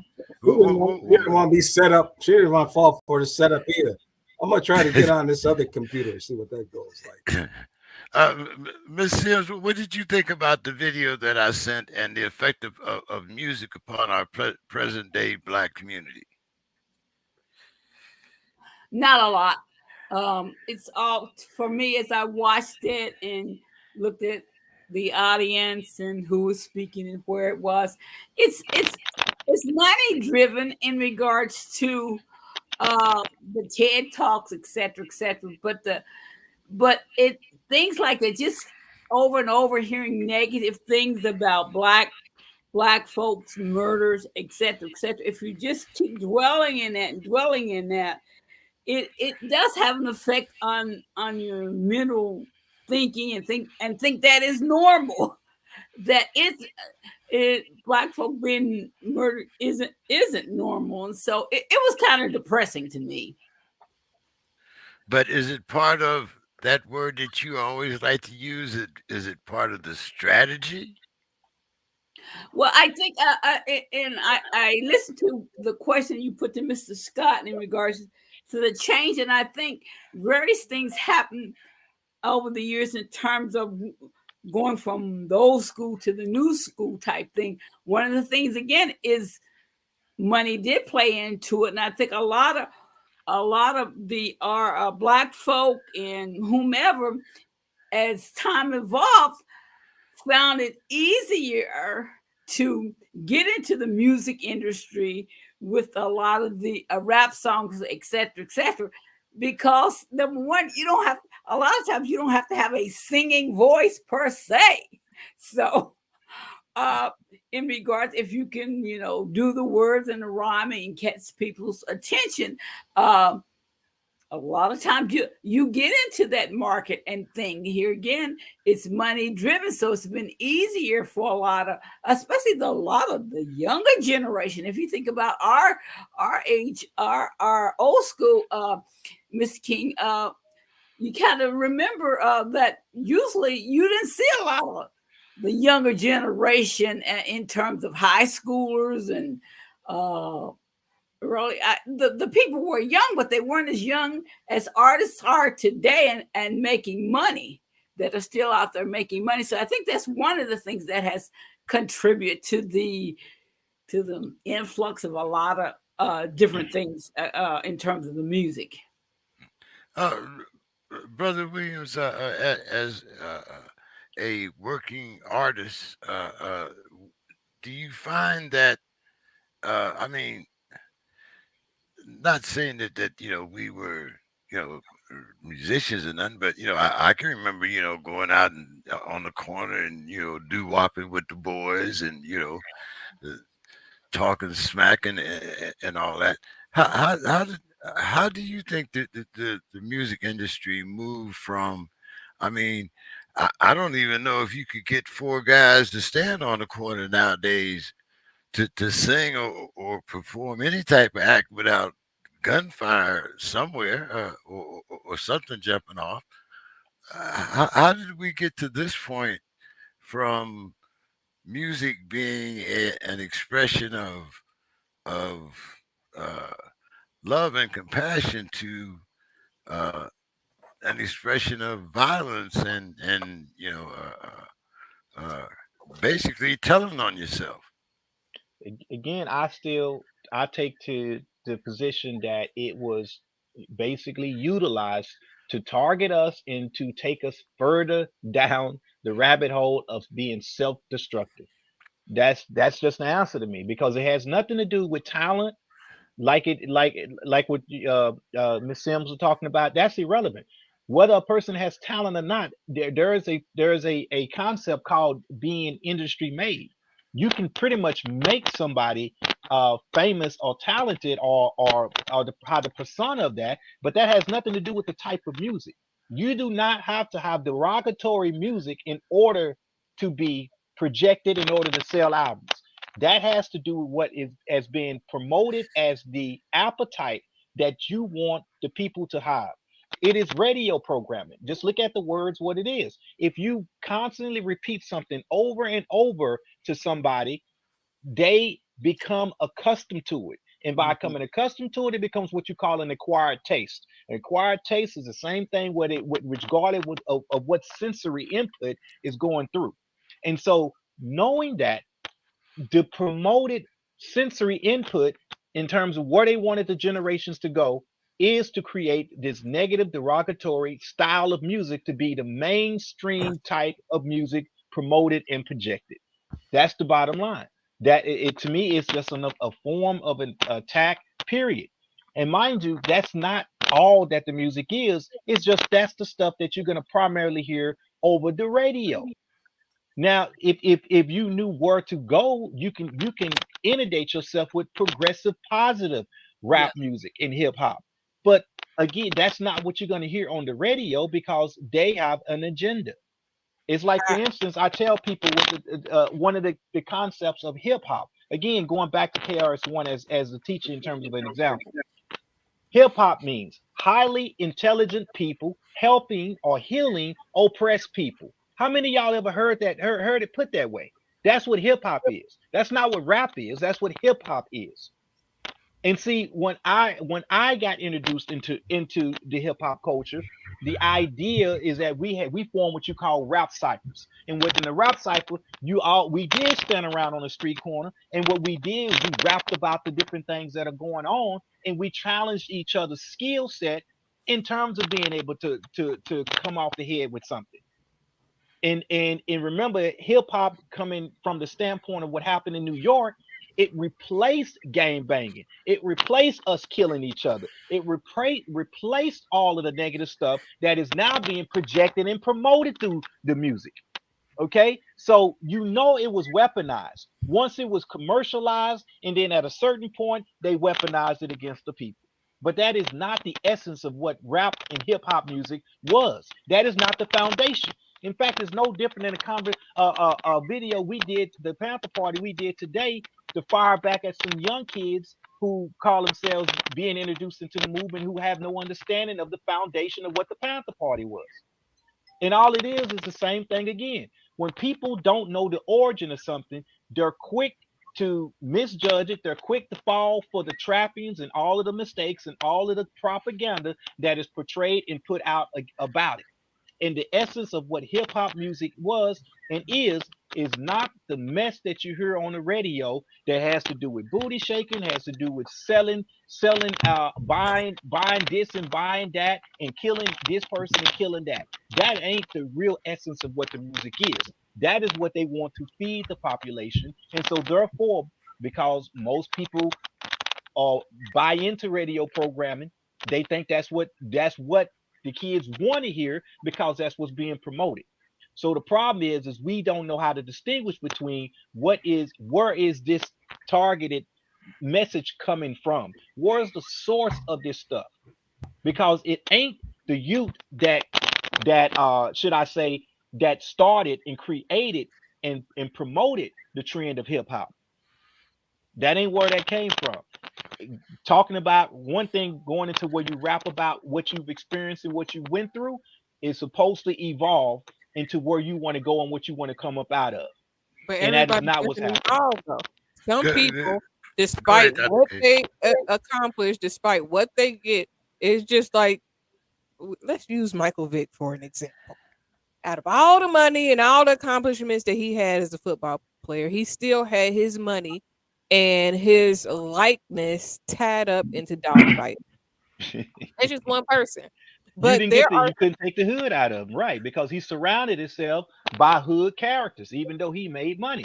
But but when you talk about that, remember we're talking about people that come into money that are young, that may not necessarily be guided. that's what the industry is. There is no guidance. They don't give people in the industry therapists to talk about what they went through as a child or how many people they seen get killed or how they had to rob and steal to survive. You're talking about people young people that survived the crack epidemic, that survived all of the drugs and the push and the culture that they lived in, that's still reflective of that, that still feel obligated to talk about and be in the midst of those things. So it's hard to evolve like a Jay-Z or a Nas or somebody that actually grew up and grew. I mean, shit, if you really listen to Puff, Puff ain't evolved. Puff No, is of still course on the not. bullshit. Yeah. But Well, so that just saying that to say that everybody doesn't evolve and people are always going to reflect what they've been through and what they're going through and what they see. So if a person never reads a book, they are never going to evolve in what they're talking about. And I've always told people for the last 10 years, I've been telling rappers, read more books, get more information, because if you take in more information, the context of what you're saying will change, whether it is metaphors and analogies or just what you're exposed to determines what you talk about. But if you get $1 million deal and you still go back to the hood, you can't talk about this $1 million mindset because you still in the hood. If your people, if all of your people are still robbing and killing and still drug dealing and you got a hand in it or money in it, then guess what? You're going to still talk about those Yeah, things. but it's so ridiculous. I mean, here I got $1 million. I'm gonna shoot dice with somebody that got 10. I'm gonna shoot with That, somebody that got 10. I mean, so that's what a part of the culture you though. are Like agreeing with me. do you go to the casino? You might not go to the casino, but there's somebody that you know that got a whole lot of money that will go blow money in a casino. It's a difference. It's a difference in the placement, but there's no difference in the activities. If you're a gamble in a casino, it's no different than going to gamble in that bingo. It's the only difference is the atmosphere. And in those situations, in regards to takeoff, rest his soul, when you put yourself, when you're surrounded and you're used to being in environments where you should be protected, especially if you got your crew there with you, then you're going to be more willing to place yourself in risky situations or dangerous, what other people would see as dangerous situations, because that is your comfort zone. His comfort zone was just outside of the comfort zone to where he should have been. There's no way you go. It's just like PNB Rock. You don't go to another city that don't know you, don't respect you, don't necessarily like you, and be flashy. You can't do that. Now, takeoff situation seems more like a setup to me because I've never seen anybody accidentally get shot in the head. But the dynamics of it is if you they don't have old money. That I mean, I don't care if they've been hot for 5 years. That's still not old money. That's still new money. That's still people that are still young in their 20s and they're still trying to have the same lifestyle and do the same things that they were doing before they got on. Just because you become a millionaire does not mean your right. mindset changed. It It's doesn't it's mean your correct. environment will change. All that changed is that bank account. Mr. Scott, I want to pull in on some of your experiences as a musician. Um, let's say in the 80s and 90s, um, if you were a baller or a guy with money, you had a rubber band in your pocket. Do you remember what a rubber band was? Huh? That's when you had so much money that you had when you folded it, you had to put a rubber band around it. And you're not gonna tell. I know a lot of those rubber band guys that if they saw a dice game or a poker game or whatever, hey man, give me a seat.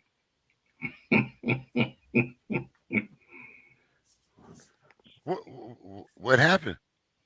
Well, for one, to me, see when I went to college, the Vikings trained at Mankato. Okay, and I'm talking about. So I would party with Carl Eller, Jim Marshall, Urso McBee, And they got Al Booth. they got $1 million and you got ten No, no, dollars in no, your not pocket. then they didn't. Not then they didn't. Jim Marshall lived in an apartment that was right down the street from the old Met Stadium. and he had a little party room, and we go party there. They didn't have that kind of money, man. They didn't have that kind of money that they got now access to. They didn't have to have all these agents and all these bloodsuckers that were around them that they have now. See, they got all these supposed agents and all these suppose you got to have an agent. You got to no, you don't need that. Hell, you got a job, you got family, you got friends, you got people you can hopefully you can trust. But this is what happens. They get caught up. They got so much money now. Back then, they didn't have that amount of money. They had to work. They owned a liquor store. Carl Eller owned a liquor store over in Northside. They had to work back then. They didn't make the money that they're making now, supposedly. But see, now when you look at these tax laws, when you look at now these athletes go to each city they go to, they got to pay taxes in each city that they play in. They are taxing these brothers, trust me. And then they go ahead and they want to buy all these expensive cars and all these things that they don't really need, and they don't plan for the future. And that's why these agents and those kind of things, they're the bloodsuckers because they're behind there and they should be educating their clients to help them progress. But they just trying to get what they can to get the next one, to get the next one, to get the next one. So they're not learning. They're not learning. And even in the colleges where they go, they stay a year or two, and if they're really good, they're just they're treated as stars then. So it was a whole different thing. Now with the amount of money and you see the Kanye. I mean, like if he's got these shoe, I had no idea that he had all these shoe deals and all these clothes. I don't pay no attention to him. I see him walking around big old boots and stuff in the summertime and all these old crazy clothes. Who buys that mess? But he's able to make money out of it. But he doesn't.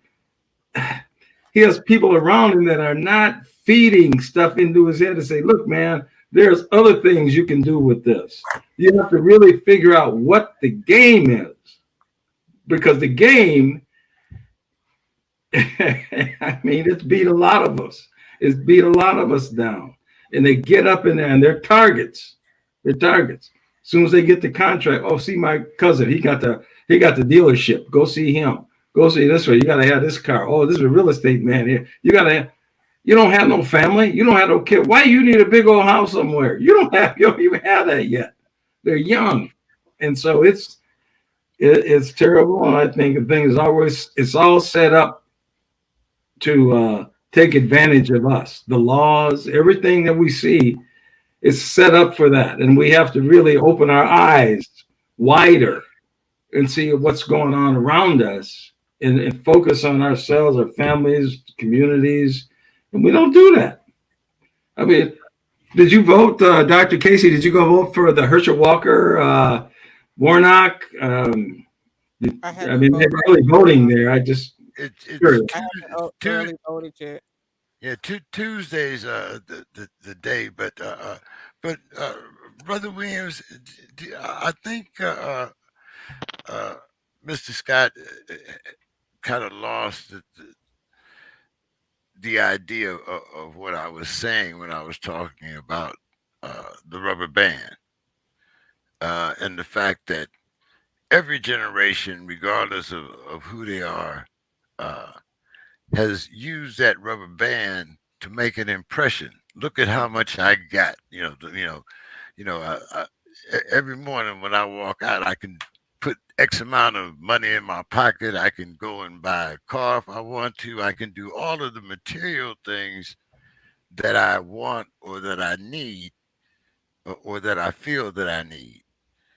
So, is it the concept of having too much money, or is it the concept of not having the responsibility of knowing what your money can do?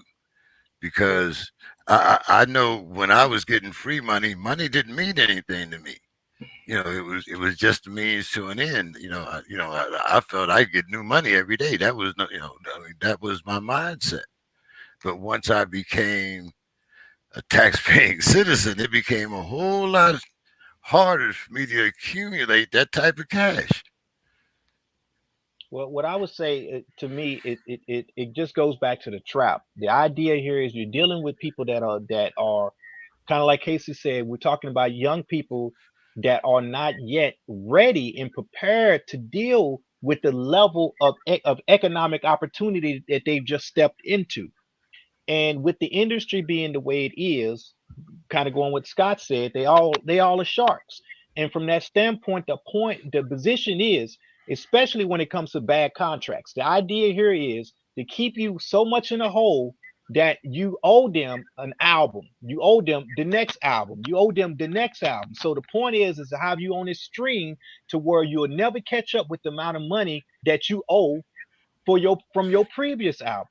And by doing that, they can keep you locked in to the Pacific contract, and basically have you set as a slave as an artist to keep you in their cycle and to keep you on that label and to keep you operating on that level. Because if you elevate the mentality, then the first thing they want to do is get out of the bad contract. If you elevate that mentality, the first thing they want to do is to go take that money and invest in something outside of what got them trapped in. And so it's, to me, it goes right back to making people slaves, taking advantage of people, and oppressing. It's all about that. It's not about the amount of money you make. It's about the amount of money that you are able to circulate and grow wealth, and create and generate wealth. They're not generating wealth. It's designed to keep you to be if you're a consumer, to where you can only spend $20 a week. The idea is when you make $1 million, I want to make you $1 million consumer. It still feeds into the system, and that's the whole point. So the artist again becomes dispensable. And in order to create and continue that chain of artistry, you have to have these messages within the music that reinforces the type of artist that you want to have, so that you can reinforce making sure that money gets spent and spent, and that artist continues to get trapped and trapped. So I still say it's all about being weaponized. Go ahead, Casey. So earlier I touched on the fact that a lot of times um, in our community, we don't respect money that we cannot see. So if we don't see that you got money, then a lot of times what you're saying, what you're doing, it's all going to be, oh, whatever, they're broke. Because in our community and culture, we believe that money means smarter, more intelligent, or whatever the case may be. So people aspire to be like the people that got money. But the people that get money has to always be a consumer, because in their mindset, in order for people to buy into whatever they're selling, they have to look apart. Now, Mr. Scott, earlier you said that they wasn't making money the way that they make money now, and they weren't to the extent, but based on the times, they were still making a lot of money when they were making a lot of money. It's just the value of money has changed. So although it may look like a million now, some of those artists making 10, $12,000 back then were still making a lot of money. But it goes back to what I also said about education.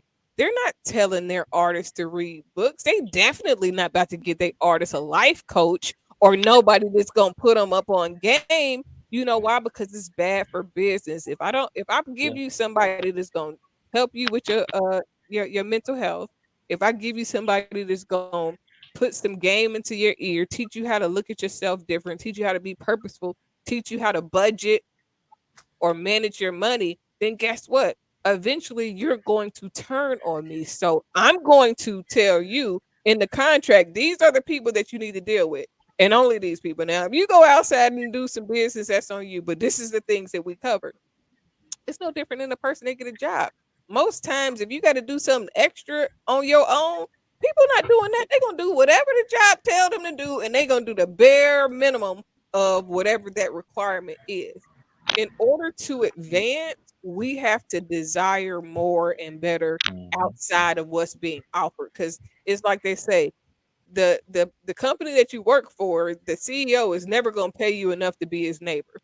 The record label, the agent, the A&R, even none of these people want you to see the reality of what's going on, because As Yeah. long as you're blinded, then you don't know how much money they stealing from you. Because a lot of There you times go. There you go. they are stealing your money not because you said some of it is not signing a bad deal. Some of it is you don't know accounting enough. You don't have enough wisdom to say, hey, let me see those papers. Let me see that paperwork. Let me see how this accounting is adding up. And a good example of that is Meek Mill recently made a post about how he didn't realize that he had made millions more than what he had actually seen. And he only seen Mhm. probably a 10% of what he actually made on a lot of his songs.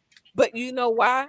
Because the minute that you become enlightened on what you make versus what you take, they're going to diminish what you do. They're going to try to pull the rug from up under you because the objective for most of these labels and for anybody that is trying to get you to consume whatever it is that they selling is to keep you blind. They got to keep you like off your game because if you realize Shaquika on Instagram that told you the only way you can be a millionaire is if you take her class. If you realize that she ain't she don't know shit and she only a millionaire because she's selling you a class, then guess Yeah. what? Don't think like, damn, I need to go to her because she definitely know what's going on.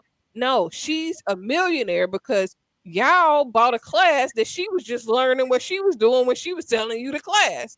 And it's the same way when it comes to music. It's not that they don't want to change their lyrics. They don't know nothing. If you're not reading books, if you're not consuming information, you cannot change your lyrics. It's not that you're Hmm. trying to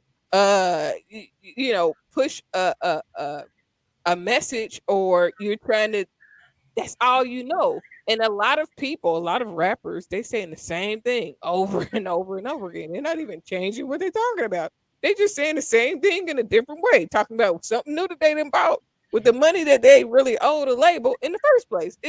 It's a perpetuation Yep. and a cycle of indebtedness. Like they're in debt. They're okay with being in debt as long as they look like they got it. That's why just the same way Kanye lost them billions, if an artist stop producing or stop doing what they tell them to do, they gonna lose their money. And the wool is pulled from over their eyes and up under their feet. That rug is gonna go and all of their benefits go with it. It sounds Uh, financial slavery. It's just slavery. Yeah. I want to share this little story and I might be moving the topic a little bit because I want to talk a little bit about identity and video that I sent. And the story is this: I've told you I have uh, family that's in the rap industry. Well, I have a nephew that every time he goes to a party, he puts on, this $20,000 necklace and he rents a car, either, a Hummer or something, that's outlandish Mhm. to go to these parties and to be seen. Well, he showed up at one party and somebody decided that they liked his necklace more than he did. So therefore they Shocking. so therefore they relieved him of his necklace. Now he's supposed to be a Shock. gangster. If you how the hell do you rob a gangster at a party in front of all these people? By being another gangster. By being the real gangster. The other is that phony, that paper gangster Yeah. that they be talking about. It's called But studio gangster. yeah, so my cons, like you say, Dr. Casey, half these people don't know, that much about the words that they're stringing together. It sounds good, it sells, so therefore it must be okay. And they try to put forth an identity that is not true. So therefore, when somebody tests you, you crumble and fold up like a piece of bounty. So i can you maintain an identity in a world where character is no longer important, Mr. Scott. No, big ones eat the little ones. I mean that's how that thing operates. And I'm really shocked to hear people really seem to be agreeing with me on my disdain for the rap game. I'm really and what it's done and how it's deteriorated our black society. We don't have when you get in there and you as a historian and as the things that I have to do to prepare for different speeches and different things that I do. I mean, I may just sometimes just sit down and listen to the words of Malcolm X. I might just sit down and listen to him how he handles five different top supposedly news people. He's never seen one inside of any college. He never, and he tears them up every time. And so this is where there's this shows that we have the ability, we have the wherewithal, but we're really not using any of the things that we have to make our communities, our families better. It's there. It's been given to us, but I just see that we just don't use it. And this political system is really something to navigate. I mean, these people really are something else to deal with. They have all these laws and all, as I was saying earlier, these things are really made to keep us in our place. They really are set with these tax laws that are so ridiculous. You can't starting a business. People have to be really organized. They have to really know who their partner is, the federal government, when you start a business. And so we're almost the blind leading the blind right now. Almost. It's as bad to me as it's been. As a kid, I felt that there was leadership. I felt that there was leadership in my community. I felt that there was leadership at our church, but I don't feel that anymore. I don't feel that there's any focused, real leadership that's focused on our issues. And that's another thing, all this diversity and all that. Well, we still have our issues to be dealt with. I understand people that just got here, but we've been here from the beginning of this country. And still yet, we talk about reparations. All other groups have gotten that. All other groups have gotten what they do, something of what they do. We don't even get a we get an apology. That's all we get is an apology. From who? Did I miss something? I don't know about Yeah. Well, yeah, because it wasn't really an apology. That's why we missed it. that. You Miss can't Miss Sims. apologize or give reparations to the people that you stole the land from. Because guess what? You empower those people to get the possession of what you stole back. No real thief goes back and say, "Hey, my bad. I stole this from Right. you. Let me give you a little piece of it back so that you Right. feel like, I didn't steal that much. I just stole a portion of it." They're not gonna do that. One I, is an admission of guilt. Yes. And that's the first thing that they do not want to do. Admit that they were wrong. They don't want to admit that saying that we're less than human is wrong. They don't want to do that. But I'm not I, I went back because there wasn't enough money the first time, but I guess that may. But Miss Sims, what's your thoughts on this? I think one of the things when you were talking about the rubber band, money rubber band, I think during our age in that time, people that had the rubber band, it was visible. It was in their pocket. They had it to show and to make themselves look bigger and whatever than they were. But they weren't at that time. They weren't investing their money to make generational wealth like Robert was talking about. And then sometimes I remember and think during our day, some of the rappers, as I remember, my son Ice T and Ice Cube and NWA. Back then, some of their negative lyrics were negative and talking about the man and putting them down and this and that. And they did that when they were younger. But guess what? As they got older, they are now doing business with the man and has married the man, and this doesn't so when they were younger, they you're thinking it's one way and you're out there doing young and foolish things and not wise things. But as you age, you and hopefully mature, you change and go into other things. But while if you look back and I look back at it, they did damage along the way in some of their lyrics because the younger generations that came after them believe all that and are still into that and have made things worse in regards to what we hear. And some of the artists today out there at this time, everybody 60-year-old rappers, 60-year-old rappers, everybody 60-year-old rappers sagging, trying to get you to buy car shields and all this sort of foolishness. This is everybody all ridiculous. the younger generational rappers and artists and stuff out there, all of them, I agree with Dr. Case in terms of some of them are still living heart and down and out lives, but some of them aren't. Some of them put on a facade to make the money, get people to buy it, and et cetera, and then go back and be productive citizens. If you knew them, they're probably your neighbors, et cetera, but they're doing damage along the way because they're out there making money, and lyrics and words mean something.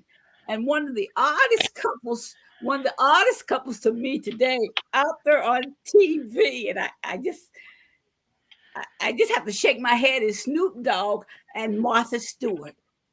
They do cooking, and that's how an example of even he way back then was saying something, and some of his lyrics through the ages are still evolved, and I don't know what his lyrics are nowadays, but it just shows how.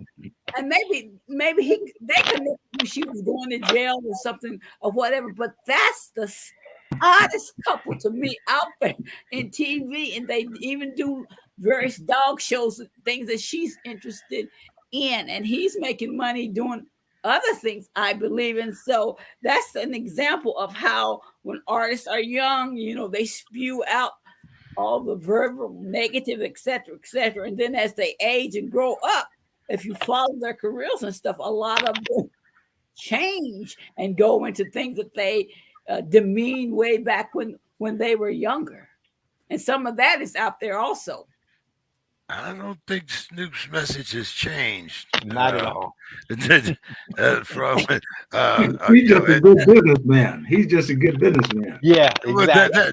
that also that more importantly is that he's a good businessman. Yeah, but one of the things that surprised me also, and I think it came across my desk earlier this year sometime, that that were celebrating because he had just bought his own music catalog or something like this, so that he was able to earn money off his own stuff. It was his, and he was making money and stuff. And I thought, well, you've been out there a long time.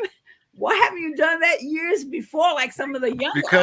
Because that was never done before, Miss Sims. If you understand the music industry, you weren't allowed to buy your masters.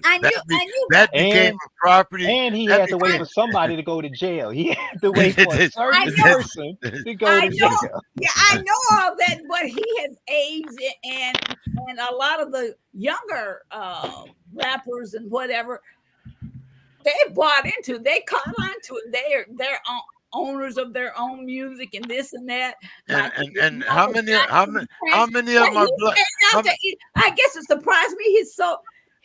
How many of them are black, Miss Sims? Huh? How many of them are black? How many of them are black that had the money to buy their own masters? Yeah. I'm not. Well, the ones that we see. You're asking why, and I'm telling you. You gotta know how to do it. You gotta know how to do it. You have to have the money to do it. Yeah, he made money. He made money elsewhere to come right back to make money in the music game. That took him going outside in order to come back. A lot of people don't make as much in the music industry as you think. What they're making money on is their shows and the Yep. things that they do Oh, outside of what their Yeah, label is definitely. involved in.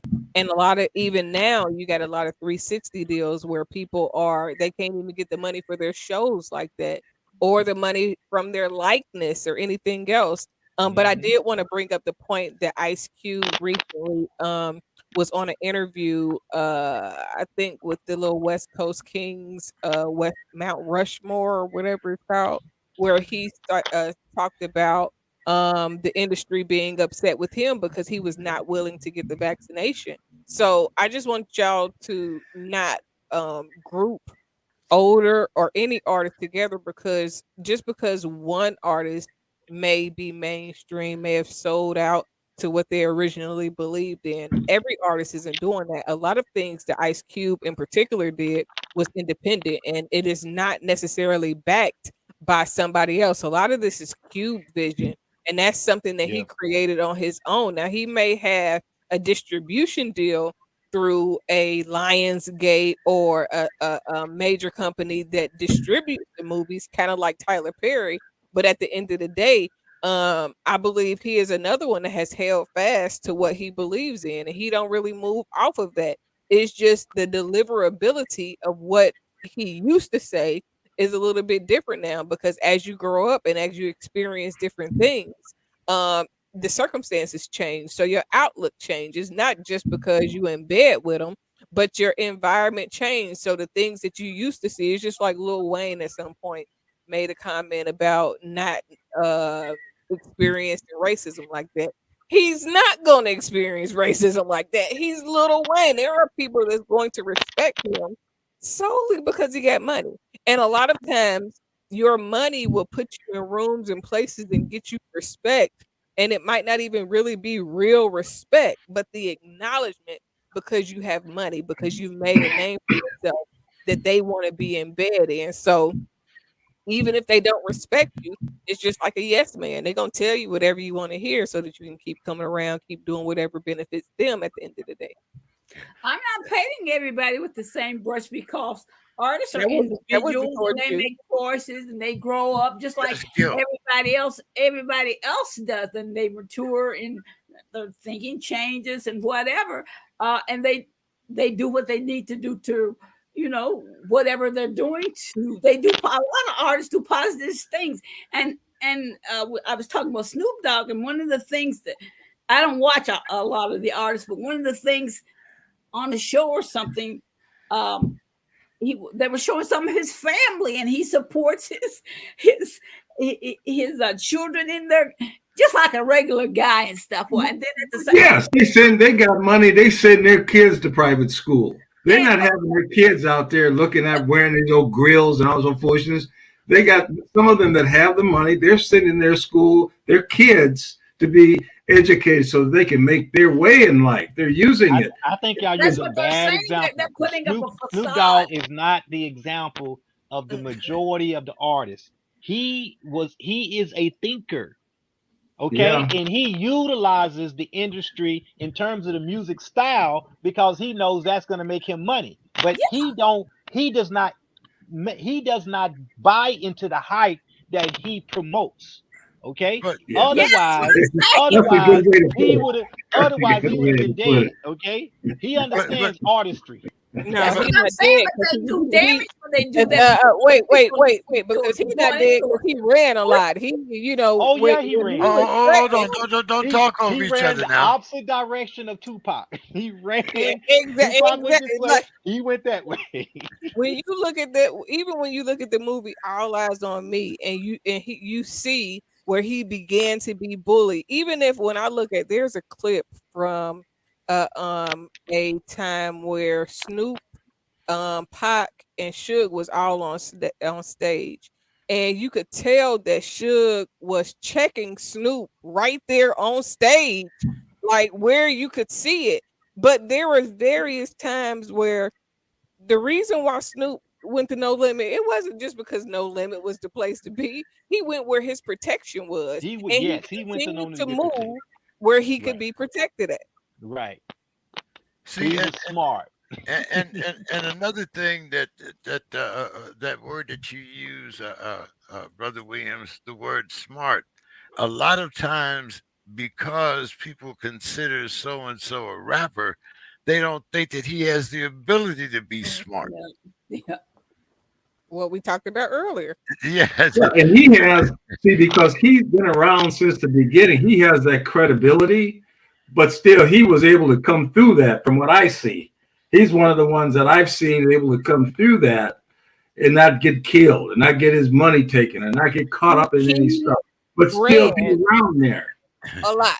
He was, like one of those. He was a click hopper. He went Yeah. wherever he was going to be safe at. And I'm not knocking Yeah. him for going where he was going to be No. safe at, but he didn't. He didn't just manage to just do that on his own. He went where people were going to protect him so that he would not be killed because he was on He the had take. sense enough to do that. Yeah. yeah, But that's not the average person in the industry. Again, most of them are slaves. Most of them are industry made in terms of that. So that's why I'm saying, okay, they got a little bit of talent. They know a little bit about it, a little personal, or they have this willpower to pursue the to make it in the industry. And the industry is going to use them up because this is where all that they know. All that they know is how to rap. They don't have financial literacy. They don't have a financial IQ. They don't have a family that's going to usher and guide them. Going back to what Dr. Casey was saying, when you talk about artist development, if you don't have somebody if the artist is not taken under someone's wing and they're going to teach them how to make this a stepping stone career in order to make sure that as you evolve through one economic chain, you use that to get you to a next one and to the next one. See, they don't want the majority of them to be that way because if they did, then they would not stay in that mess. They would not stay contributing to that mess. And so that's why I say it's basically a trap and it is weaponized. And all we're talking about are the three P's: pimps, pushers, and prostitutes. At the end of the day, that's what we're talking about. Period, point blank. All right. well, any any retort for that, Miss Sims? Well, it's kind of and listen to everyone.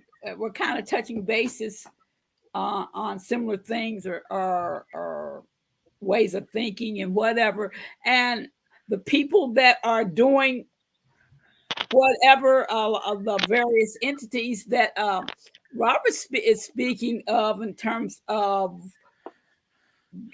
making money, etc., etc. When they do one of the things that they do or have done with spewing all this negative stuff with the three P's, they do damage because, and that's how they keep a lot of the negative things going. Is because a lot of the younger generations are buying into that and believing that, and they're repeating that over and over, and that's why, I think through the years that stuff is still out there. One of the reasons that those things are still out there. And I asked my son one time because he grew up in that, and I said, "Son, do rappers nowadays can they actually sing, vocalize, and play instruments?" And he said, "Yes, some of them do. Some of them can and do, but a lot of times I just, I just hear the lyrics and words." Uh, great discussion as always. Dr. Casey, you want to give us your final thoughts and uh, any reflections you might have on tonight's subject? At the end of the day, it is about knowledge. Life in general is about knowledge. You can only go as far as the things that you're willing to learn and know, and not just learn and know in order to be repetitive and to repeat those things, but get a true understanding of the things that you're taking in. So, again, reading books is fundamental. Reading isn't fundamental just because you're reading, is because of the information that it inputs in you and how it expands and broadens your horizon. So that part is a lot of what's missing. and the ability to trust those that may be willing to offer their services without a fee. Because a lot of times, again, people don't trust what you're saying if you're not charging them an insane amount of money that they're going to complain about spending. And then those that do offer those free services, they're not respected because they don't have money, but they don't have money because they're trying to give you a service that you can really benefit from without raping your pockets. And so whether you're talking about White Mike and his exposure to the Black community by living and being around Black people, or you're talking about trying to switch your identity, it all comes with information. White Mike didn't become White Mike just because he was a white guy named Mike. He became that because he was exposed to something different, which gave him a different perspective to give different feedback from the things that he's seen, witness, and the conversations that he's able to be a part of. One, because of the community that he came up in, but also because he is white. But we can't discredit or discount where people are going, nor where they come from, because the same person that could be thugging and doing all type of ungodly things, it could be a murderer, can also be a person that grows into being a stand-up solid individual that runs a football program, that has kids, that evolves business wise. And in the narrative that I'm speaking, you talking about Snoop going from murder was the case that they gave me to being a granddad who has a football program who specifically helps the youth. When you enter those narratives, then you have to um especially when I'm talking on here with older people, you have to give room for people to grow. And the opportunity to get from those situations that Snoop once found himself in, that he was able to avoid being killed, um, to get to where he is today. But a lot of that comes from having those people that can help you develop mentally, spiritually, and financially. Because if you are not smart, you'll make a lot of poor decisions.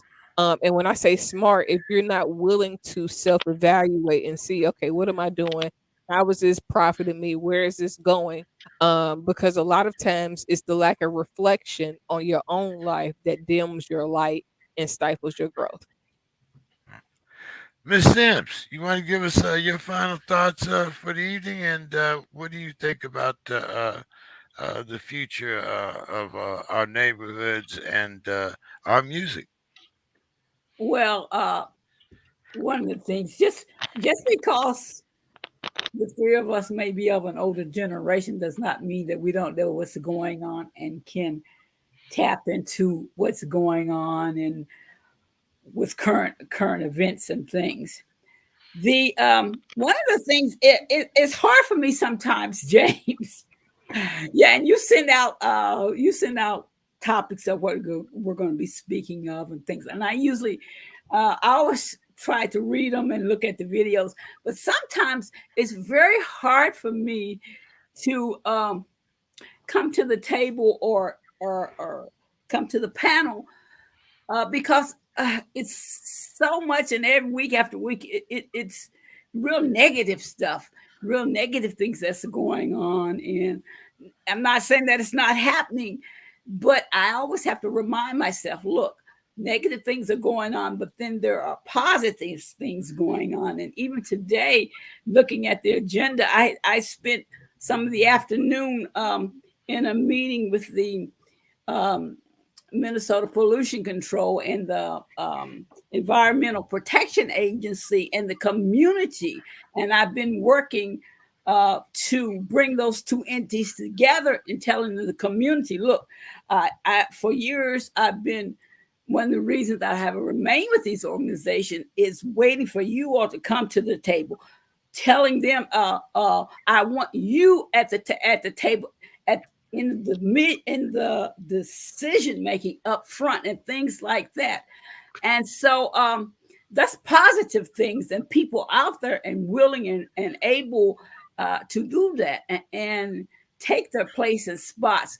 And then I come in and I kind of have to switch over to negative things. So sometimes I really have to be on my prepare myself and keep myself um, grounded and think about all the entities that are going on. Because if you just think negative things, that's all you'll live and think about. And I personally don't want to do that. And I don't want the public generally to just think of the negative things. The end. Brother Williams. I'm gonna put it like this. I think how soon we forget how each generation wanted to be Ron O'Neal. How each generation had a dealt with black exploitation. Okay, how soon we forget that all you seeing now with the younger generation is pretty much the same thing that happened during then. The influence may be worse because you're dealing with a cascading effect. Okay, Superfly got redone again. The images get reportrayed. Going back to what y'all said about Snoop Dogg. Snoop Dogg brought in that whole era from somebody that's a musicianship. It's like the Moog sound and the synthesizer sound that they brought in based upon Parliament Funkadelic and all that stuff got rehashed, revived, and brought back into the light based upon what they grew up watching through the black exploitation era and how the people within that generation saw these cats as being larger than life and wanted to be Ron O'Neal, wanted to be Superfly. So the current generation basically takes some of the same things that got exploited in the past and they revitalize it and bring new life to it and just add to that. So it's not much different. It's just that the media and the means of accessibility are greater. And so therefore more people are impacted and hurt by that exposure because the exposure now is so much easier obtained. It becomes a situation to where I've said before, to where emotionally a person is not able to keep up with the technological developments that they got at their disposal. So from that standpoint, more damage is done with the younger generations because they have more tools to create more damage that they cannot recover from, as opposed to what it was when, like what we said, when we were latchkey kids. When we were latchkey kids and we was stuck in the house, we didn't have iPads, we didn't have cell phones, we didn't have all of these things that give you instant access to things that you probably ought not to be so inundated with in terms of different viewpoints coming from the same era. So it has more of a magnified effect on the current generation, but it goes right back to some of the same things that y'all dealt with in y'all generation. It's just more magnified now because this here can be carried in my pocket. Yes, right. Yeah. Whereas y'all had these big old things called cathode ray tubes. That's You know, true. you can't carry that in your pocket, okay? So you have to understand the technology creates a situation Yeah. where more people can be damaged from Yeah. the same things that y'all got exposed to. Right. Okay, so let's just look at it that way. And this Yeah. is why I always say we have to work toward reconnecting the generations. The elders, the middle, and the youth have to reconnect. If we want to solve our problems, we have to find ways to be able to see the differences between problems, symptoms, and then develop solutions. And we have to be willing to come together and just everybody accept the fact that they played a part in getting us here and own up to it and be accountable for the next generation. So as a member of the Black Panther Party, my position is we have to be accountable for the next generation. So I can't write them off. I can't talk bad about them and then not be willing to come up and make things better and offer that wisdom. No It's matter how true. much I get talked negative about or how much Right. disrespect they may have, the point is that is the future. And so we have to do our part to continue to push that push that narrative, and that's what I'm in with. Uh, Brother Scott, take us home. Well, in talking about, I'm a historian. And the thing about the past, and sometimes people get caught up when I talk and they say, well, things the way they were, blah, blah, blah. They're not going to be the way they were. I mean, those days are over, they're gone. Those days, but I still say we can learn from the things that we've learned in the past and do better. We can improve these things.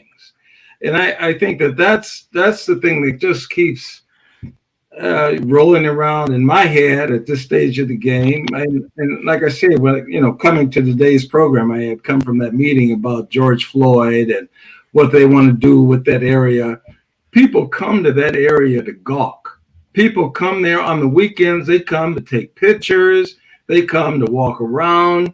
And so there are some people there that have hijacked the area, they got their own. They say this is the sacred ground of George Floyd. And so now they're having these meetings with the community about building a community center named for George Floyd Freedom thing.